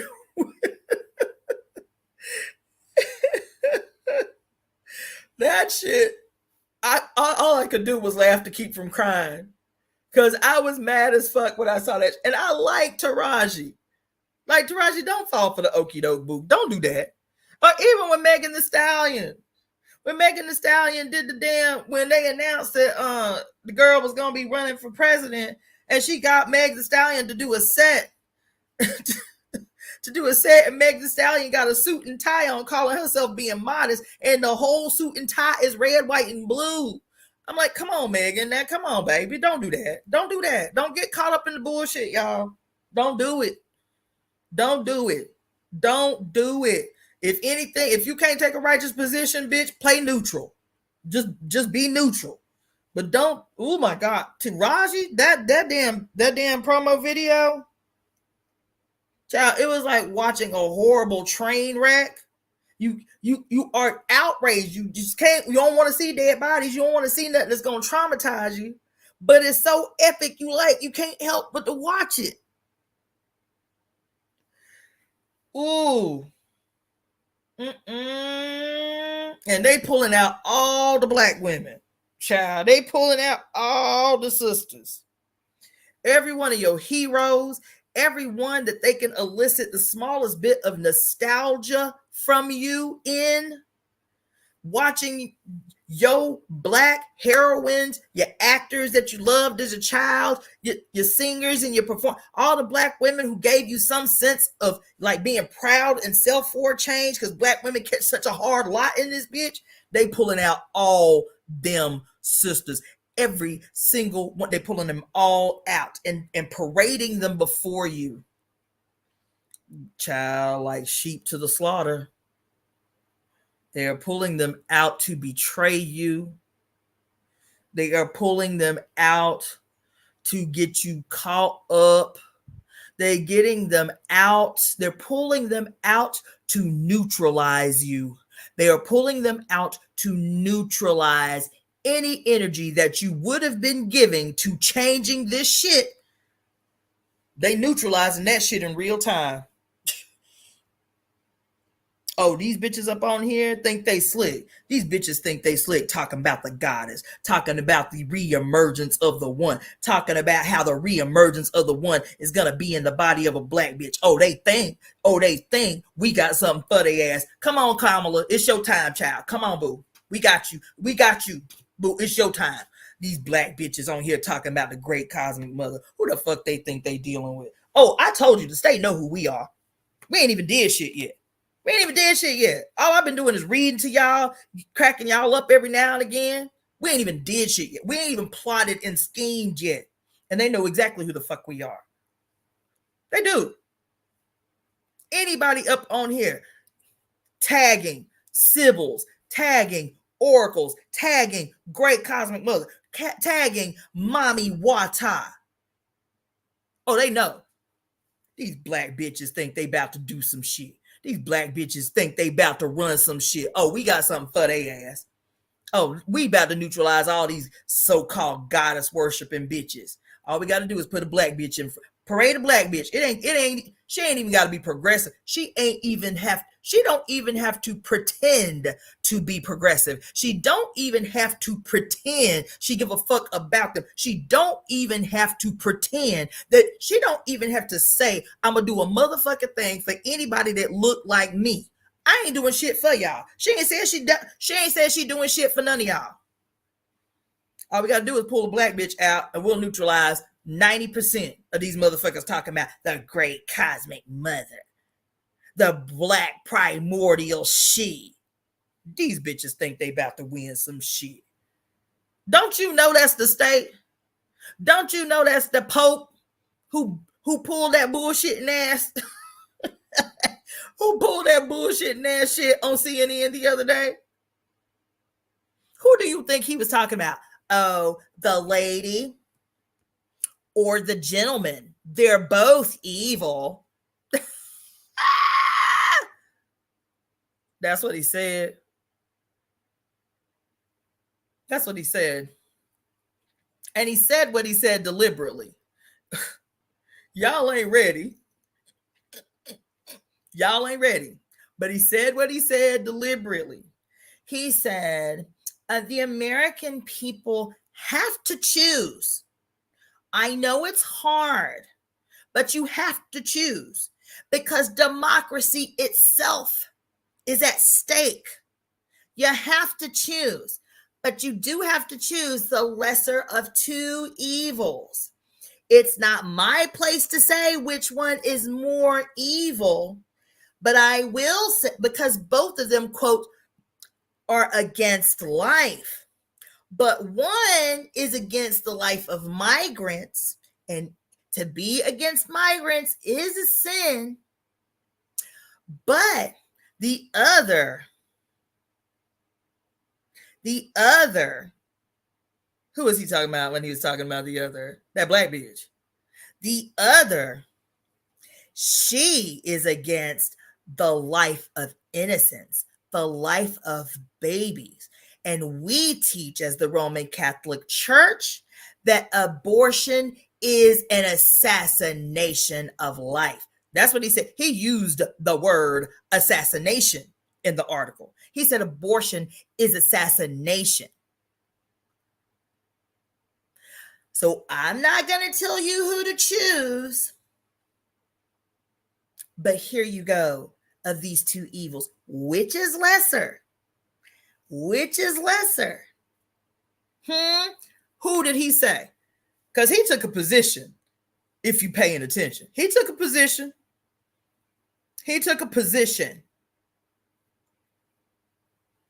Who was the position? Oh, these black bitches. These black bitches think they about to take some shit. They about to run some shit. They about to do some shit.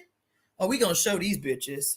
These bitches out here talking about the great cosmic mother. These bitches talking about they gonna come to Rome and take into their bodies via osmosis the energy and the information, the goddamn DNA information of the Sibyls buried up under the motherfucking Vatican. We gonna show these bitches. We still run this shit. Fuck what you heard. We still run this shit. We still run this shit.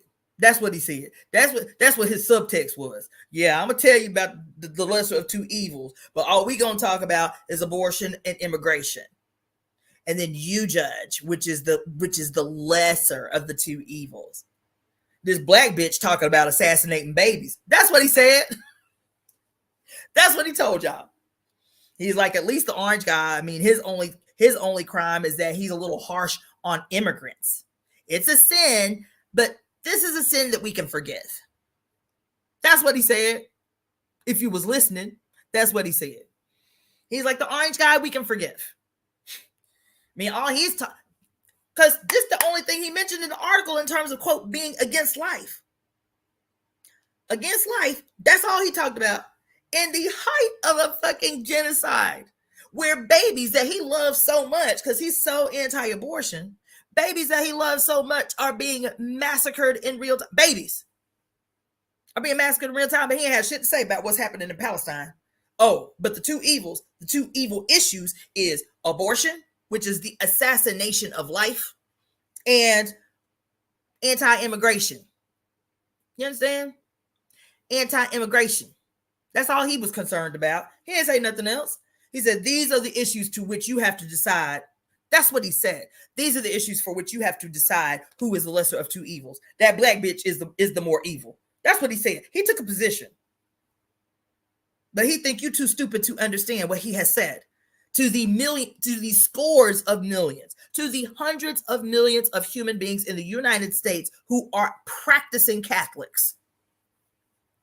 And even if they ain't practicing Catholics, even if they're, quote, Christians, even if there's, quote, evangelicals, and the evangelicals are opposed to the Pope, but that white boy is still the face of authority, of moral authority on the planet, and he can sway them. He can sway anybody that's an outlier, a progressive Christian, a progressive outlier. He is the face of moral authority globally. This white boy in a white dress. Yes, he is. Yes, he is. He said, look, if it were up to me, y'all would choose Trump. That's what he said. That's what he said. Without saying it, that's what he said. He said, because we cannot have these black bitches out here thinking they about to run some shit, thinking about how they about to change some shit, thinking that they can have some impact on the future that we have set in motion. I'm trying to tell you, you better learn how to see, because what he said ain't what he said. There's subtext in what he said. He said, choose the lesser of two evils. You have to choose. You ain't got no choice. That's what he said. That's what the moral authority of the planet has said. You ain't got no choice. Bitches, if you're in the United States, you better vote. You better vote. And you better choose one of these two, because there's other people running for the presidency. There are third-party candidates. There are other people running. He ain't mentioned them at all. He ain't mentioned them at all. You feel me? He ain't say, see, these people right here, the Green Party or whoever, the Party for Socialism, you feel me?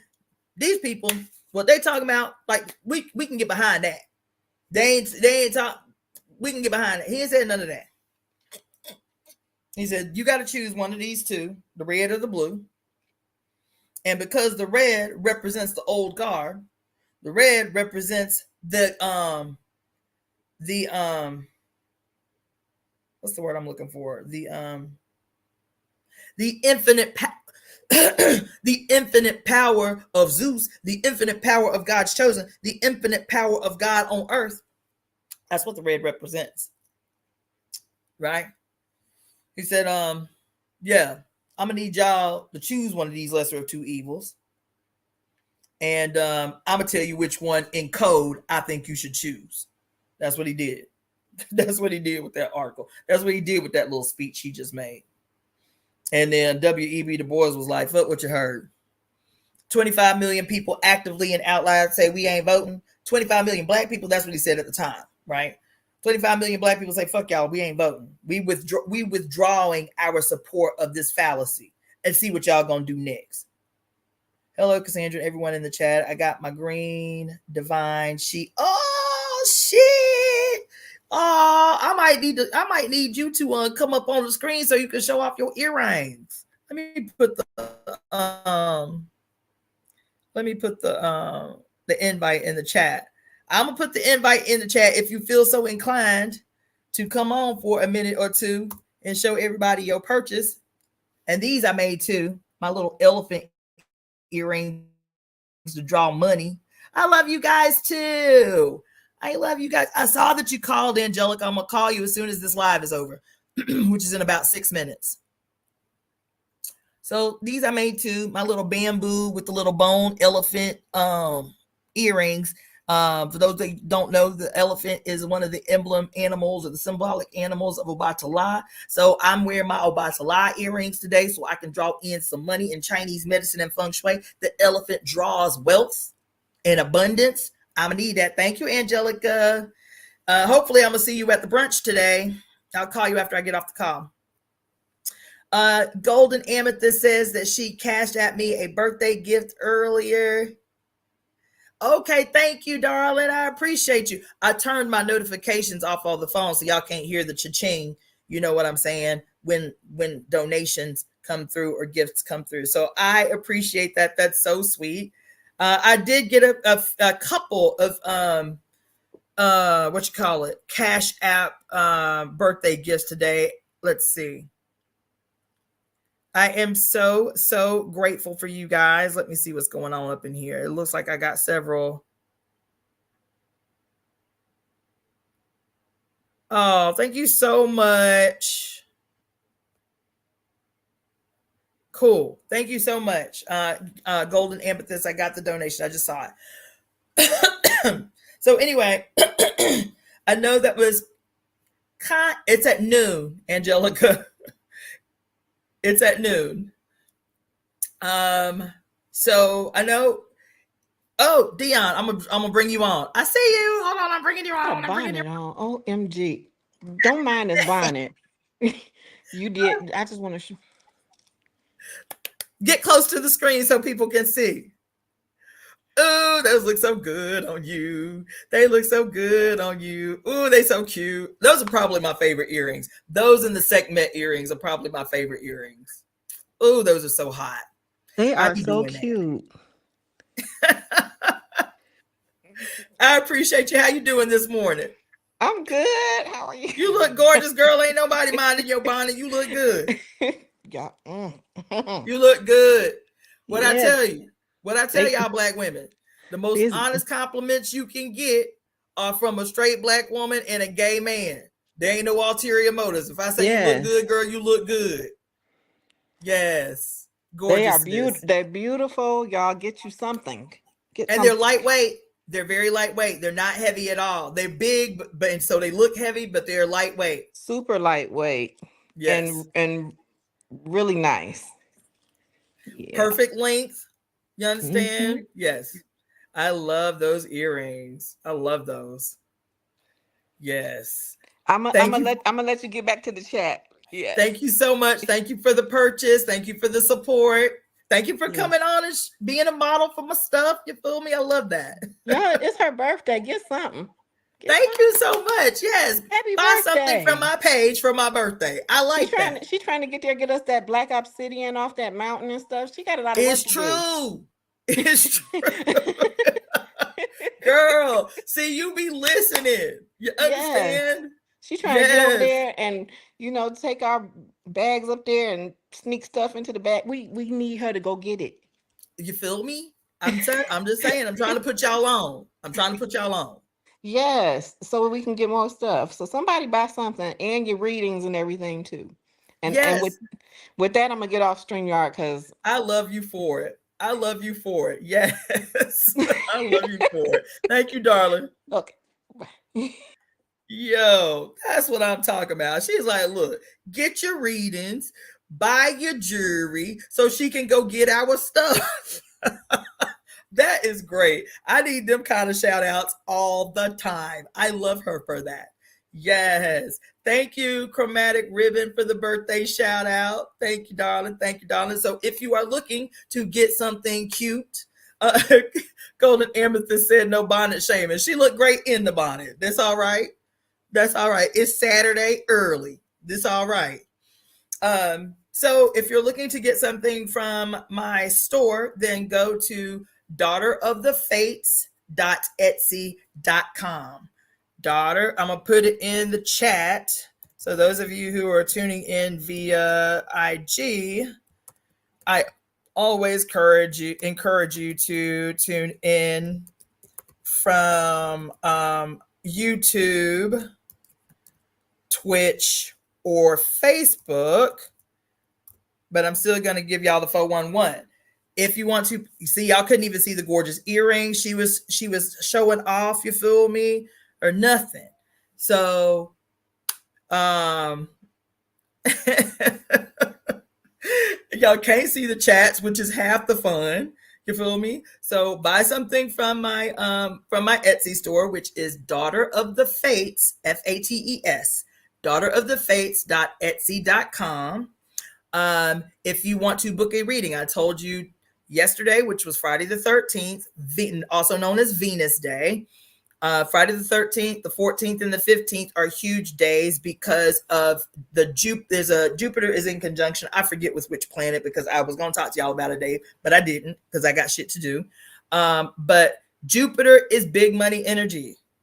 Hence, and Jupiter is Obatala. In Ifa tradition, the planet Jupiter is Obatala. Big money energy, big drawing energy, big abundance energy. Yesterday, today, and tomorrow. And yesterday, it was coupled in its relationship with Venus. Excuse me.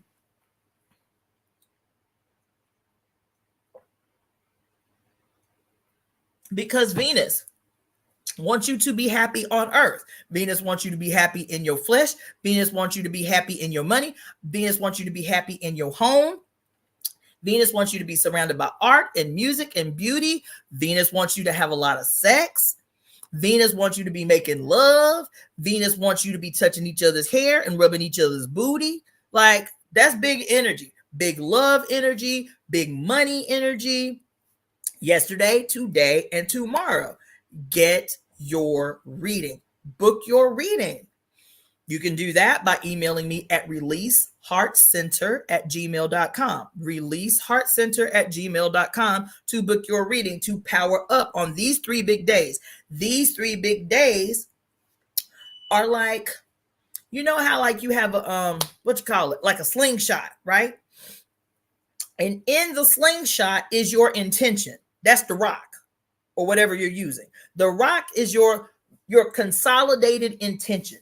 Consolidate all your intention. Like, spirit, I need money. Spirit, I need a boo. Spirit, I need love. Spirit, I need devoted friends or whatever. Spirit, I need my business to pop. Spirit, I need large sums of money from unexpected places. You feel me? That's your consolidated intention. Balled up in that little rock. That's your intention. The slingshot is the momentum and potential force of the universe. And in the universe right now, that is Venus, that is Jupiter, and that is Pluto too. Pluto wants you to be rich. Pluto, I've told y'all, Pluto get a bad rap. Pluto gets a bad rap. Pluto, as the god of the underworld, isn't just this fictitious shit that we done drove up in our mind as Hades or hell. Pluto represents the abundance that comes from below the horizon. Everything that lies below the earth is the domain of Pluto. That's why plutonium is named after the planet and the mythology of Pluto. The ultra rich today, the extraordinarily opulently rich, what do they call them? Anybody know what they call the extraordinarily opulently rich these days? Anybody know? Come on, somebody surprise me. I told y'all before, but let's talk about it. Anybody know what they call the extraordinarily opulently rich? The class. It's a name that they call the class. They called them they called it the Plutarchs, the plutocracy. That's a real thing. I ain't make that up. They called the plutocracy. The opulent, what we call the 1%, the plutocracy, the obscenely opulently wealthy. That's Pluto energy. That's Pluto. Pluto wants you to be rich. Pluto wants you to be rich. You feel me? And so everything that lies below the surface, diamonds, gold, fucking oil, coltan, cobalt, plutonium, uranium, anything that rests below the surface of the earth is the domain of Pluto. What else did I say is the domain of Pluto? I'm always talking about the supremacy of the small, right? The supremacy of the small, the majesty of the seemingly mundane. What am I always talking about? The importance of the crawlers, the snakes, the serpents, the worms, the maggots, the beetles, the earthworms, all the things that lie below the surface of the earth, all those that lie in the unseen domain is the domain of Pluto. Those creatures that we reduce to insignificant are an example of abundance. When they are abundant, the soil is rich, right? So on, so on, so on. So Pluto is in the scene too. Pluto is in retrograde. We always think about Saturn, our relationship to Saturn in terms of our relationship to money, and even our worldview and our understanding of our relationship to money with Saturn is fucked up. Our relationship is fucked up. Our understanding is fucked up. Pluto is rarely talked about in terms of her relationship with money. In Ifa tradition, Pluto, as the goddess Oya, is the owner of the marketplace, is the governess, particularly of female entrepreneurs. She's like, bitch, I want y'all to be rich. I want y'all to be abundant. So I'm going to try to be moving shit out the way with my storms to ensure wealth and abundance for you. But sometimes you the thing in the way. You the thing in the way of your wealth and abundance. Sometimes you in the way. This energy that we are squarely in here on my birthday today, you feel me? That started yesterday, today, and tomorrow is the potential. It's the consolidated intention. The bow, right? And then the little anchor, the little Y-shaped anchor, really that you draw the little bow from to create the potential, and you use the anchor for the direction to direct this consolidated intention. The consolidated intention is the rock, the draw, the rubber band for the slingshot. You feel me?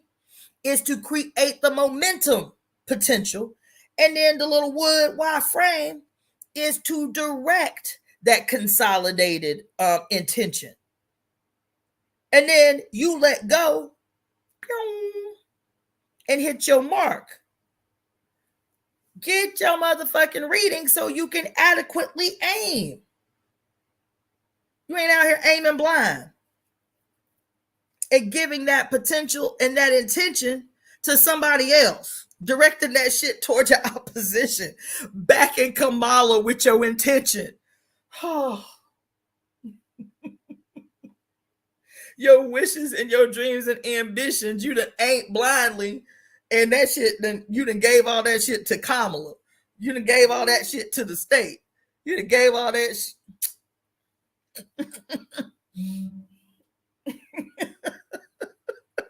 Get your reading, get your life right. Get your reading and get your life right. If you want a reading with me, which I would prefer, but I am not so proud that I don't say, look, there's a gang of oracles and sibyls of every persuasion that you can seek to get divination from. Don't have to get it from me, although I would charge you to get it from me because I know what I'm doing and I am about that life. You understand? But if you already got somebody, go to your babalawo, go to your priestess, go to whoever you go to, but don't let this month pass you by. I've been talking to you since the day we kicked December kicked the door in on December. This whole month has been radical, and I know you feel it. I know you feel it because it has had me up in here doing some work I didn't want to do. You understand? Direct your intention thoughtfully and strategically in the favor of yourself and the whole. Yourself first. Yes, prioritize you, bitch. Prioritize you. Prioritize your wants. Prioritize your desires. Prioritize your needs. Because if you are in right way, your wants and your desires will be in alignment with what benefits the whole. To center yourself in your prayer, to center yourself in your conspiracy, to center yourself in your ambitions if you are in right way, if you ain't a piece of shit. If you aren't a child, if you ain't a piece of shit. You feel me? That's the difference. What are your intentions? What is your heart? What is your heart? Because you can be out here talking about love and light and all of that shit and still be a piece of shit. Still have fucked up intentions and no integrity and don't give a fuck about humans for real. Talking about love and light and shit and still be a piece of shit. So when I say that if you center yourself, I mean, if you are a person honestly doing work, honestly sitting in ceremony with your mother, not in isolation, in a way that challenges yourself all the time, in a way that you are honest with yourself. Because if you can't be honest with you, bitch, you can't be honest with nobody else. And half of y'all, 75% of y'all ain't honest with yourself because you don't want to face yourself. You don't want to face your shit. You don't want to face yourself. You don't want to face your true shit. And if you can't face you, if you cannot be honest with you, if you cannot be honest sitting in the presence of your ancestors who are alive and well in your blood, every time you look in the mirror, you looking at your ancestors and they looking back saying, you know you ain't right. Every time you look in the mirror, that's why you can't look at yourself too long. Because your ancestors kicking your ass every time you look in the mirror. Bitch, you know you ain't right. You know that bullshit you did. I'm telling you, I'm living this shit in real time. I'm about tempted to put somebody the fuck on blast as we speak. You are not about that life, and you know who you are. If I'm talking about there's somebody I want to put on blast right now, you know you are not about that life. And that's why your ass be so conflicted all the time. That's why spirit be handing you your motherfucking ass all the time. Is that no matter how much teaching, no matter, quote, how much mentoring, no matter how much guidance, you are always going to do the unprincipled thing. You are always going to take the unprincipled position. And if nobody calls you out other than myself, if nobody else calls you out, you will continue to lie. You will continue to live untrue. You will continue to live and slink along with no integrity because if nobody else calls me out, it's just Cassandra being a bitch. I call you out because I give a damn about your life, because I give a damn about your future, because I see the potential in you being a better version of yourself. But if you don't believe that yourself, who am I to try to convince you? Who am I to try to convince you that you can be better when you don't want to be better? You want to slide by. As long as nobody's calling you out, obviously, it's not me. It's just her. Nobody else sees what she sees. Nobody else says what she says. Okay, you got it. You got it. And I'm saying this is about one person, but I'm saying you know who you are. If I'm hitting you in your, if I'm kicking you in your ass right now, and if this statement is feeling like a donkey kick to your chest, bitch, I'm probably talking about you too. And I'm talking about you too because I have done that work. I have kicked my own ass. I have kicked my own chest in this. I've kicked my own self in the chest. That's what the work is. Stop going out in the world professing to be some enlightened being when you ain't doing the deep and dirty work that spirit requires of you, which is to daily challenge yourself. Because it is a challenge sometimes. Nobody wants to be called out. Nobody wants their dirt to be seen. You feel me? And we all got it. I got it. You got it. We all got it. I got dirt. I still got some skeletons jangling in my goddamn closet. You feel me? They poke their head out every now and again. I got it too. But baby, I be up in here doing the work. I be up here letting the mother have her fucking way with me until it subdues me. Until it subdues me and I gotta go to sleep. I'm like, look, all right, let me sleep on it. Okay, I done got my ass kicked enough for one day. Let me sleep on it. Let the shit simmer. Let it integrate. Let it integrate. Okay, just give me a minute. You feel me? That's what the lodge is for. Some people be going up into the lodge, you know what I'm saying? Kumbaya and shit. This is not the time for kumbaya shit. We don't live in a world where kumbaya is going to fix a motherfucking thing. And we ain't going to be world changers if we can't sit uncomfortable with our own shit and dispatch that shit. We have to dispatch our own bullshit. We are colonized. We have been the victims of the colonial process. We are conditioned, every single one of us. I do not care if it's some proselytizer, some preacher, some supreme spiritualist who has arrived. I can teach you from a place of one who is still constantly at work.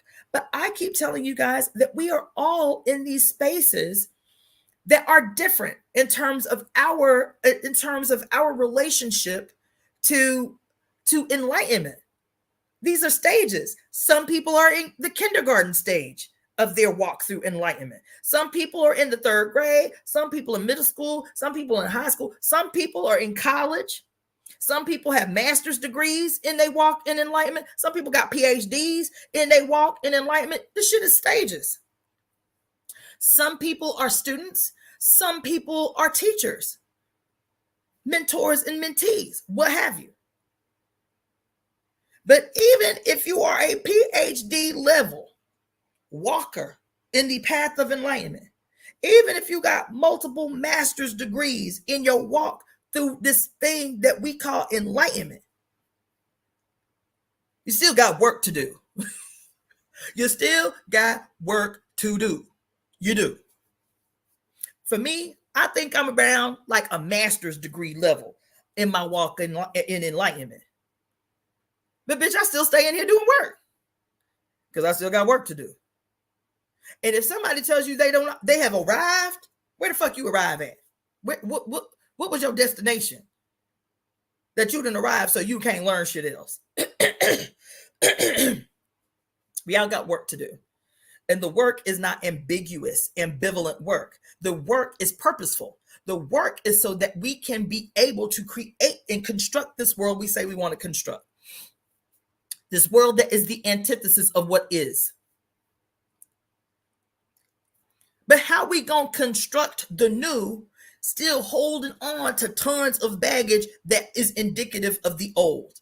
And we too proud to get into the motherfucking dirty work to unburden ourselves of that shit. You can't have me, somebody who gives a fuck about your life, who gives a fuck about your existence, who sees the raw but naked potential in you being more and being better, and you get an attitude every time I say, sis, look. I don't know how many times and how many different ways I have to tell you. Integrity means everything. And just because someone is not schooled in a way to tell you and to show you your shit does not mean they didn't see it. The only option that you have if you want to break out of where you are and go ahead and break through to the next level is to own your shit that everybody has seen and say, I want to take responsibility for my shit. I'm human. There's no need for me to feel guilty or ashamed. Because that's what I'm calling on. Don't nobody care about shame, guilt. That shit is imposed on us. What did Mary Daly say? Shame and guilt. That's a construction of our motherfucking enemy. I ain't got no interest in that shit. I ain't trying to shame you. I ain't trying to put you on blast. I'm trying to show you your shit so you can unhand it. You can give it back to where it came from. Your shit came from this shit that we all experience. We all been conditioned. We all have been conditioned. Every motherfucking 8.5 billion of us on earth are suffering from a mass spell. From a mass spell.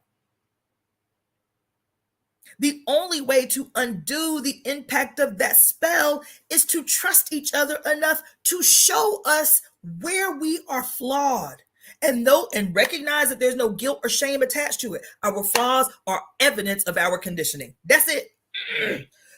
That's it. Our flaws are the evidence of our conditioning. That's all. Ain't nothing to be ashamed of. Ain't nothing to be ashamed of. I'm not interested. I'm not trying to prove you wrong. That's not what this is about. I ain't got no stakes in that bullshit. I ain't trying to prove you wrong. What did Mary Daly talk about last night in terms of how women treat one another? How women in their fucking gross ass relationship with patriarchy become the spokesperson. The spokespersons for patriarchy. That's what Kamala is. She's a spokesperson for patriarchy. She's a spokesperson and a protectress of the old guard.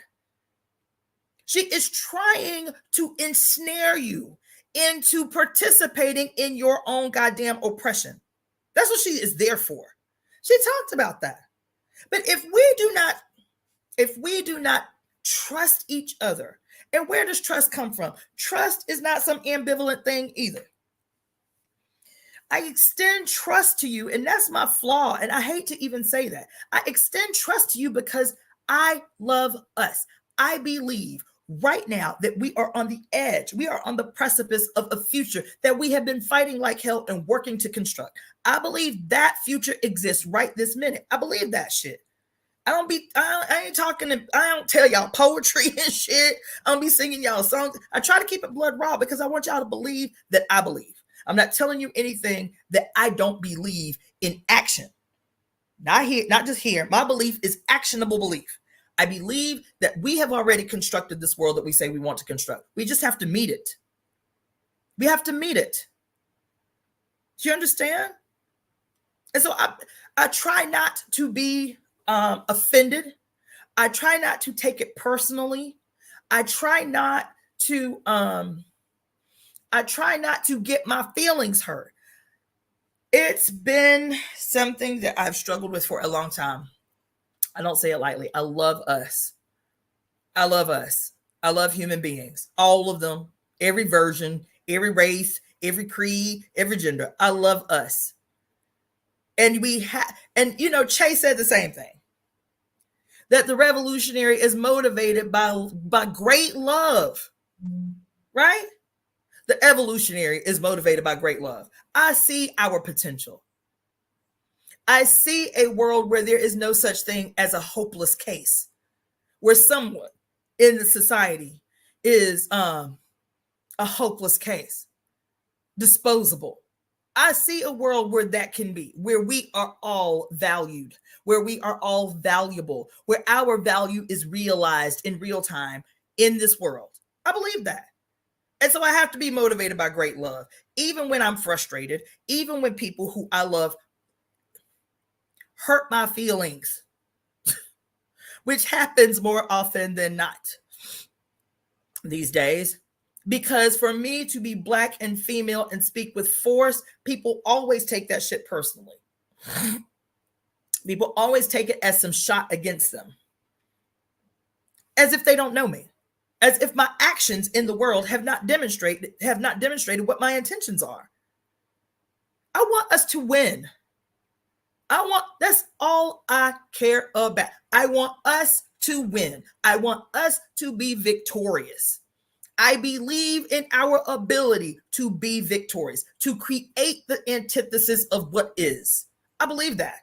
I believe it so much that it be having me up in here sick. So I didn't mean to go off like that, but get your readings. Direct your intentions purposefully and strategically, just like your opposition does. It's strategic that this Black woman is becoming the face of something that's supposed to resemble progressive, forward, hopeful. For what?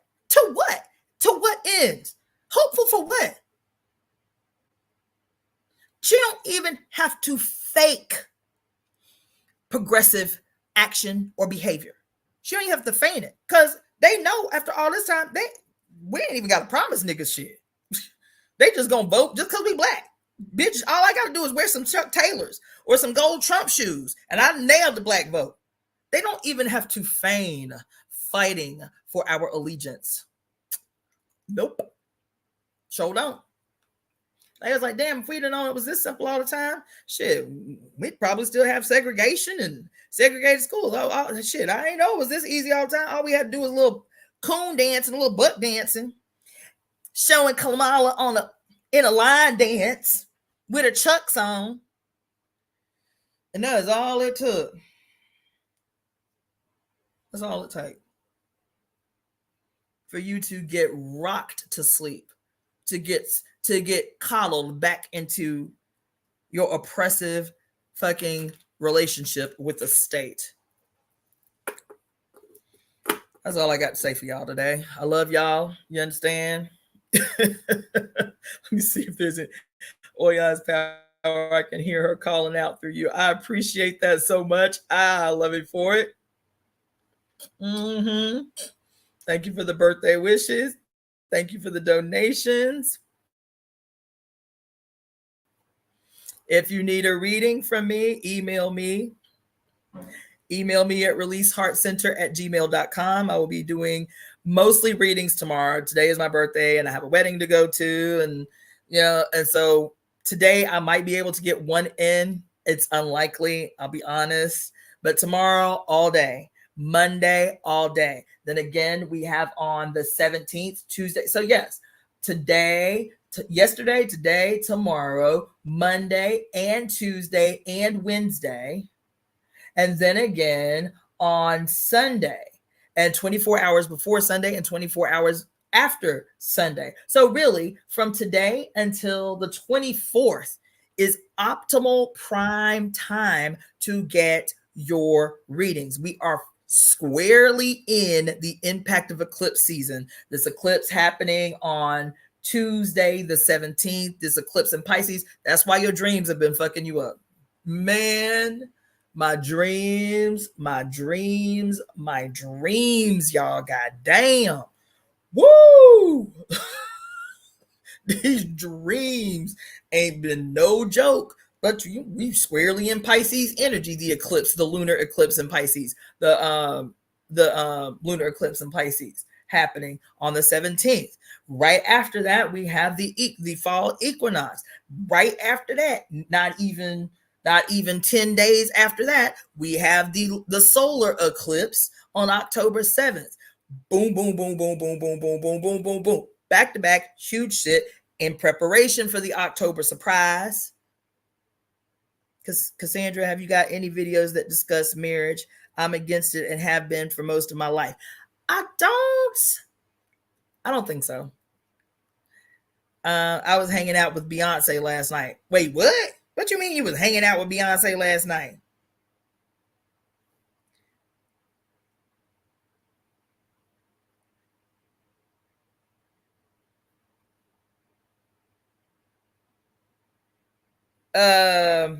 Okay, I gotta go. It's almost noon. I have a brunch, but I'm gonna be back tomorrow. I love you guys. Get yourself. I see your questions, but I gotta go. I put it off way too close.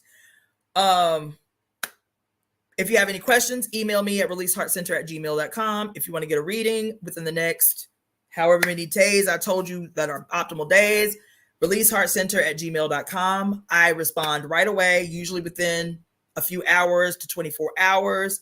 And I will see you guys on tomorrow. Peace. Thank you for the birthday shout outs. I love you all. I will see y'all tomorrow. Bye.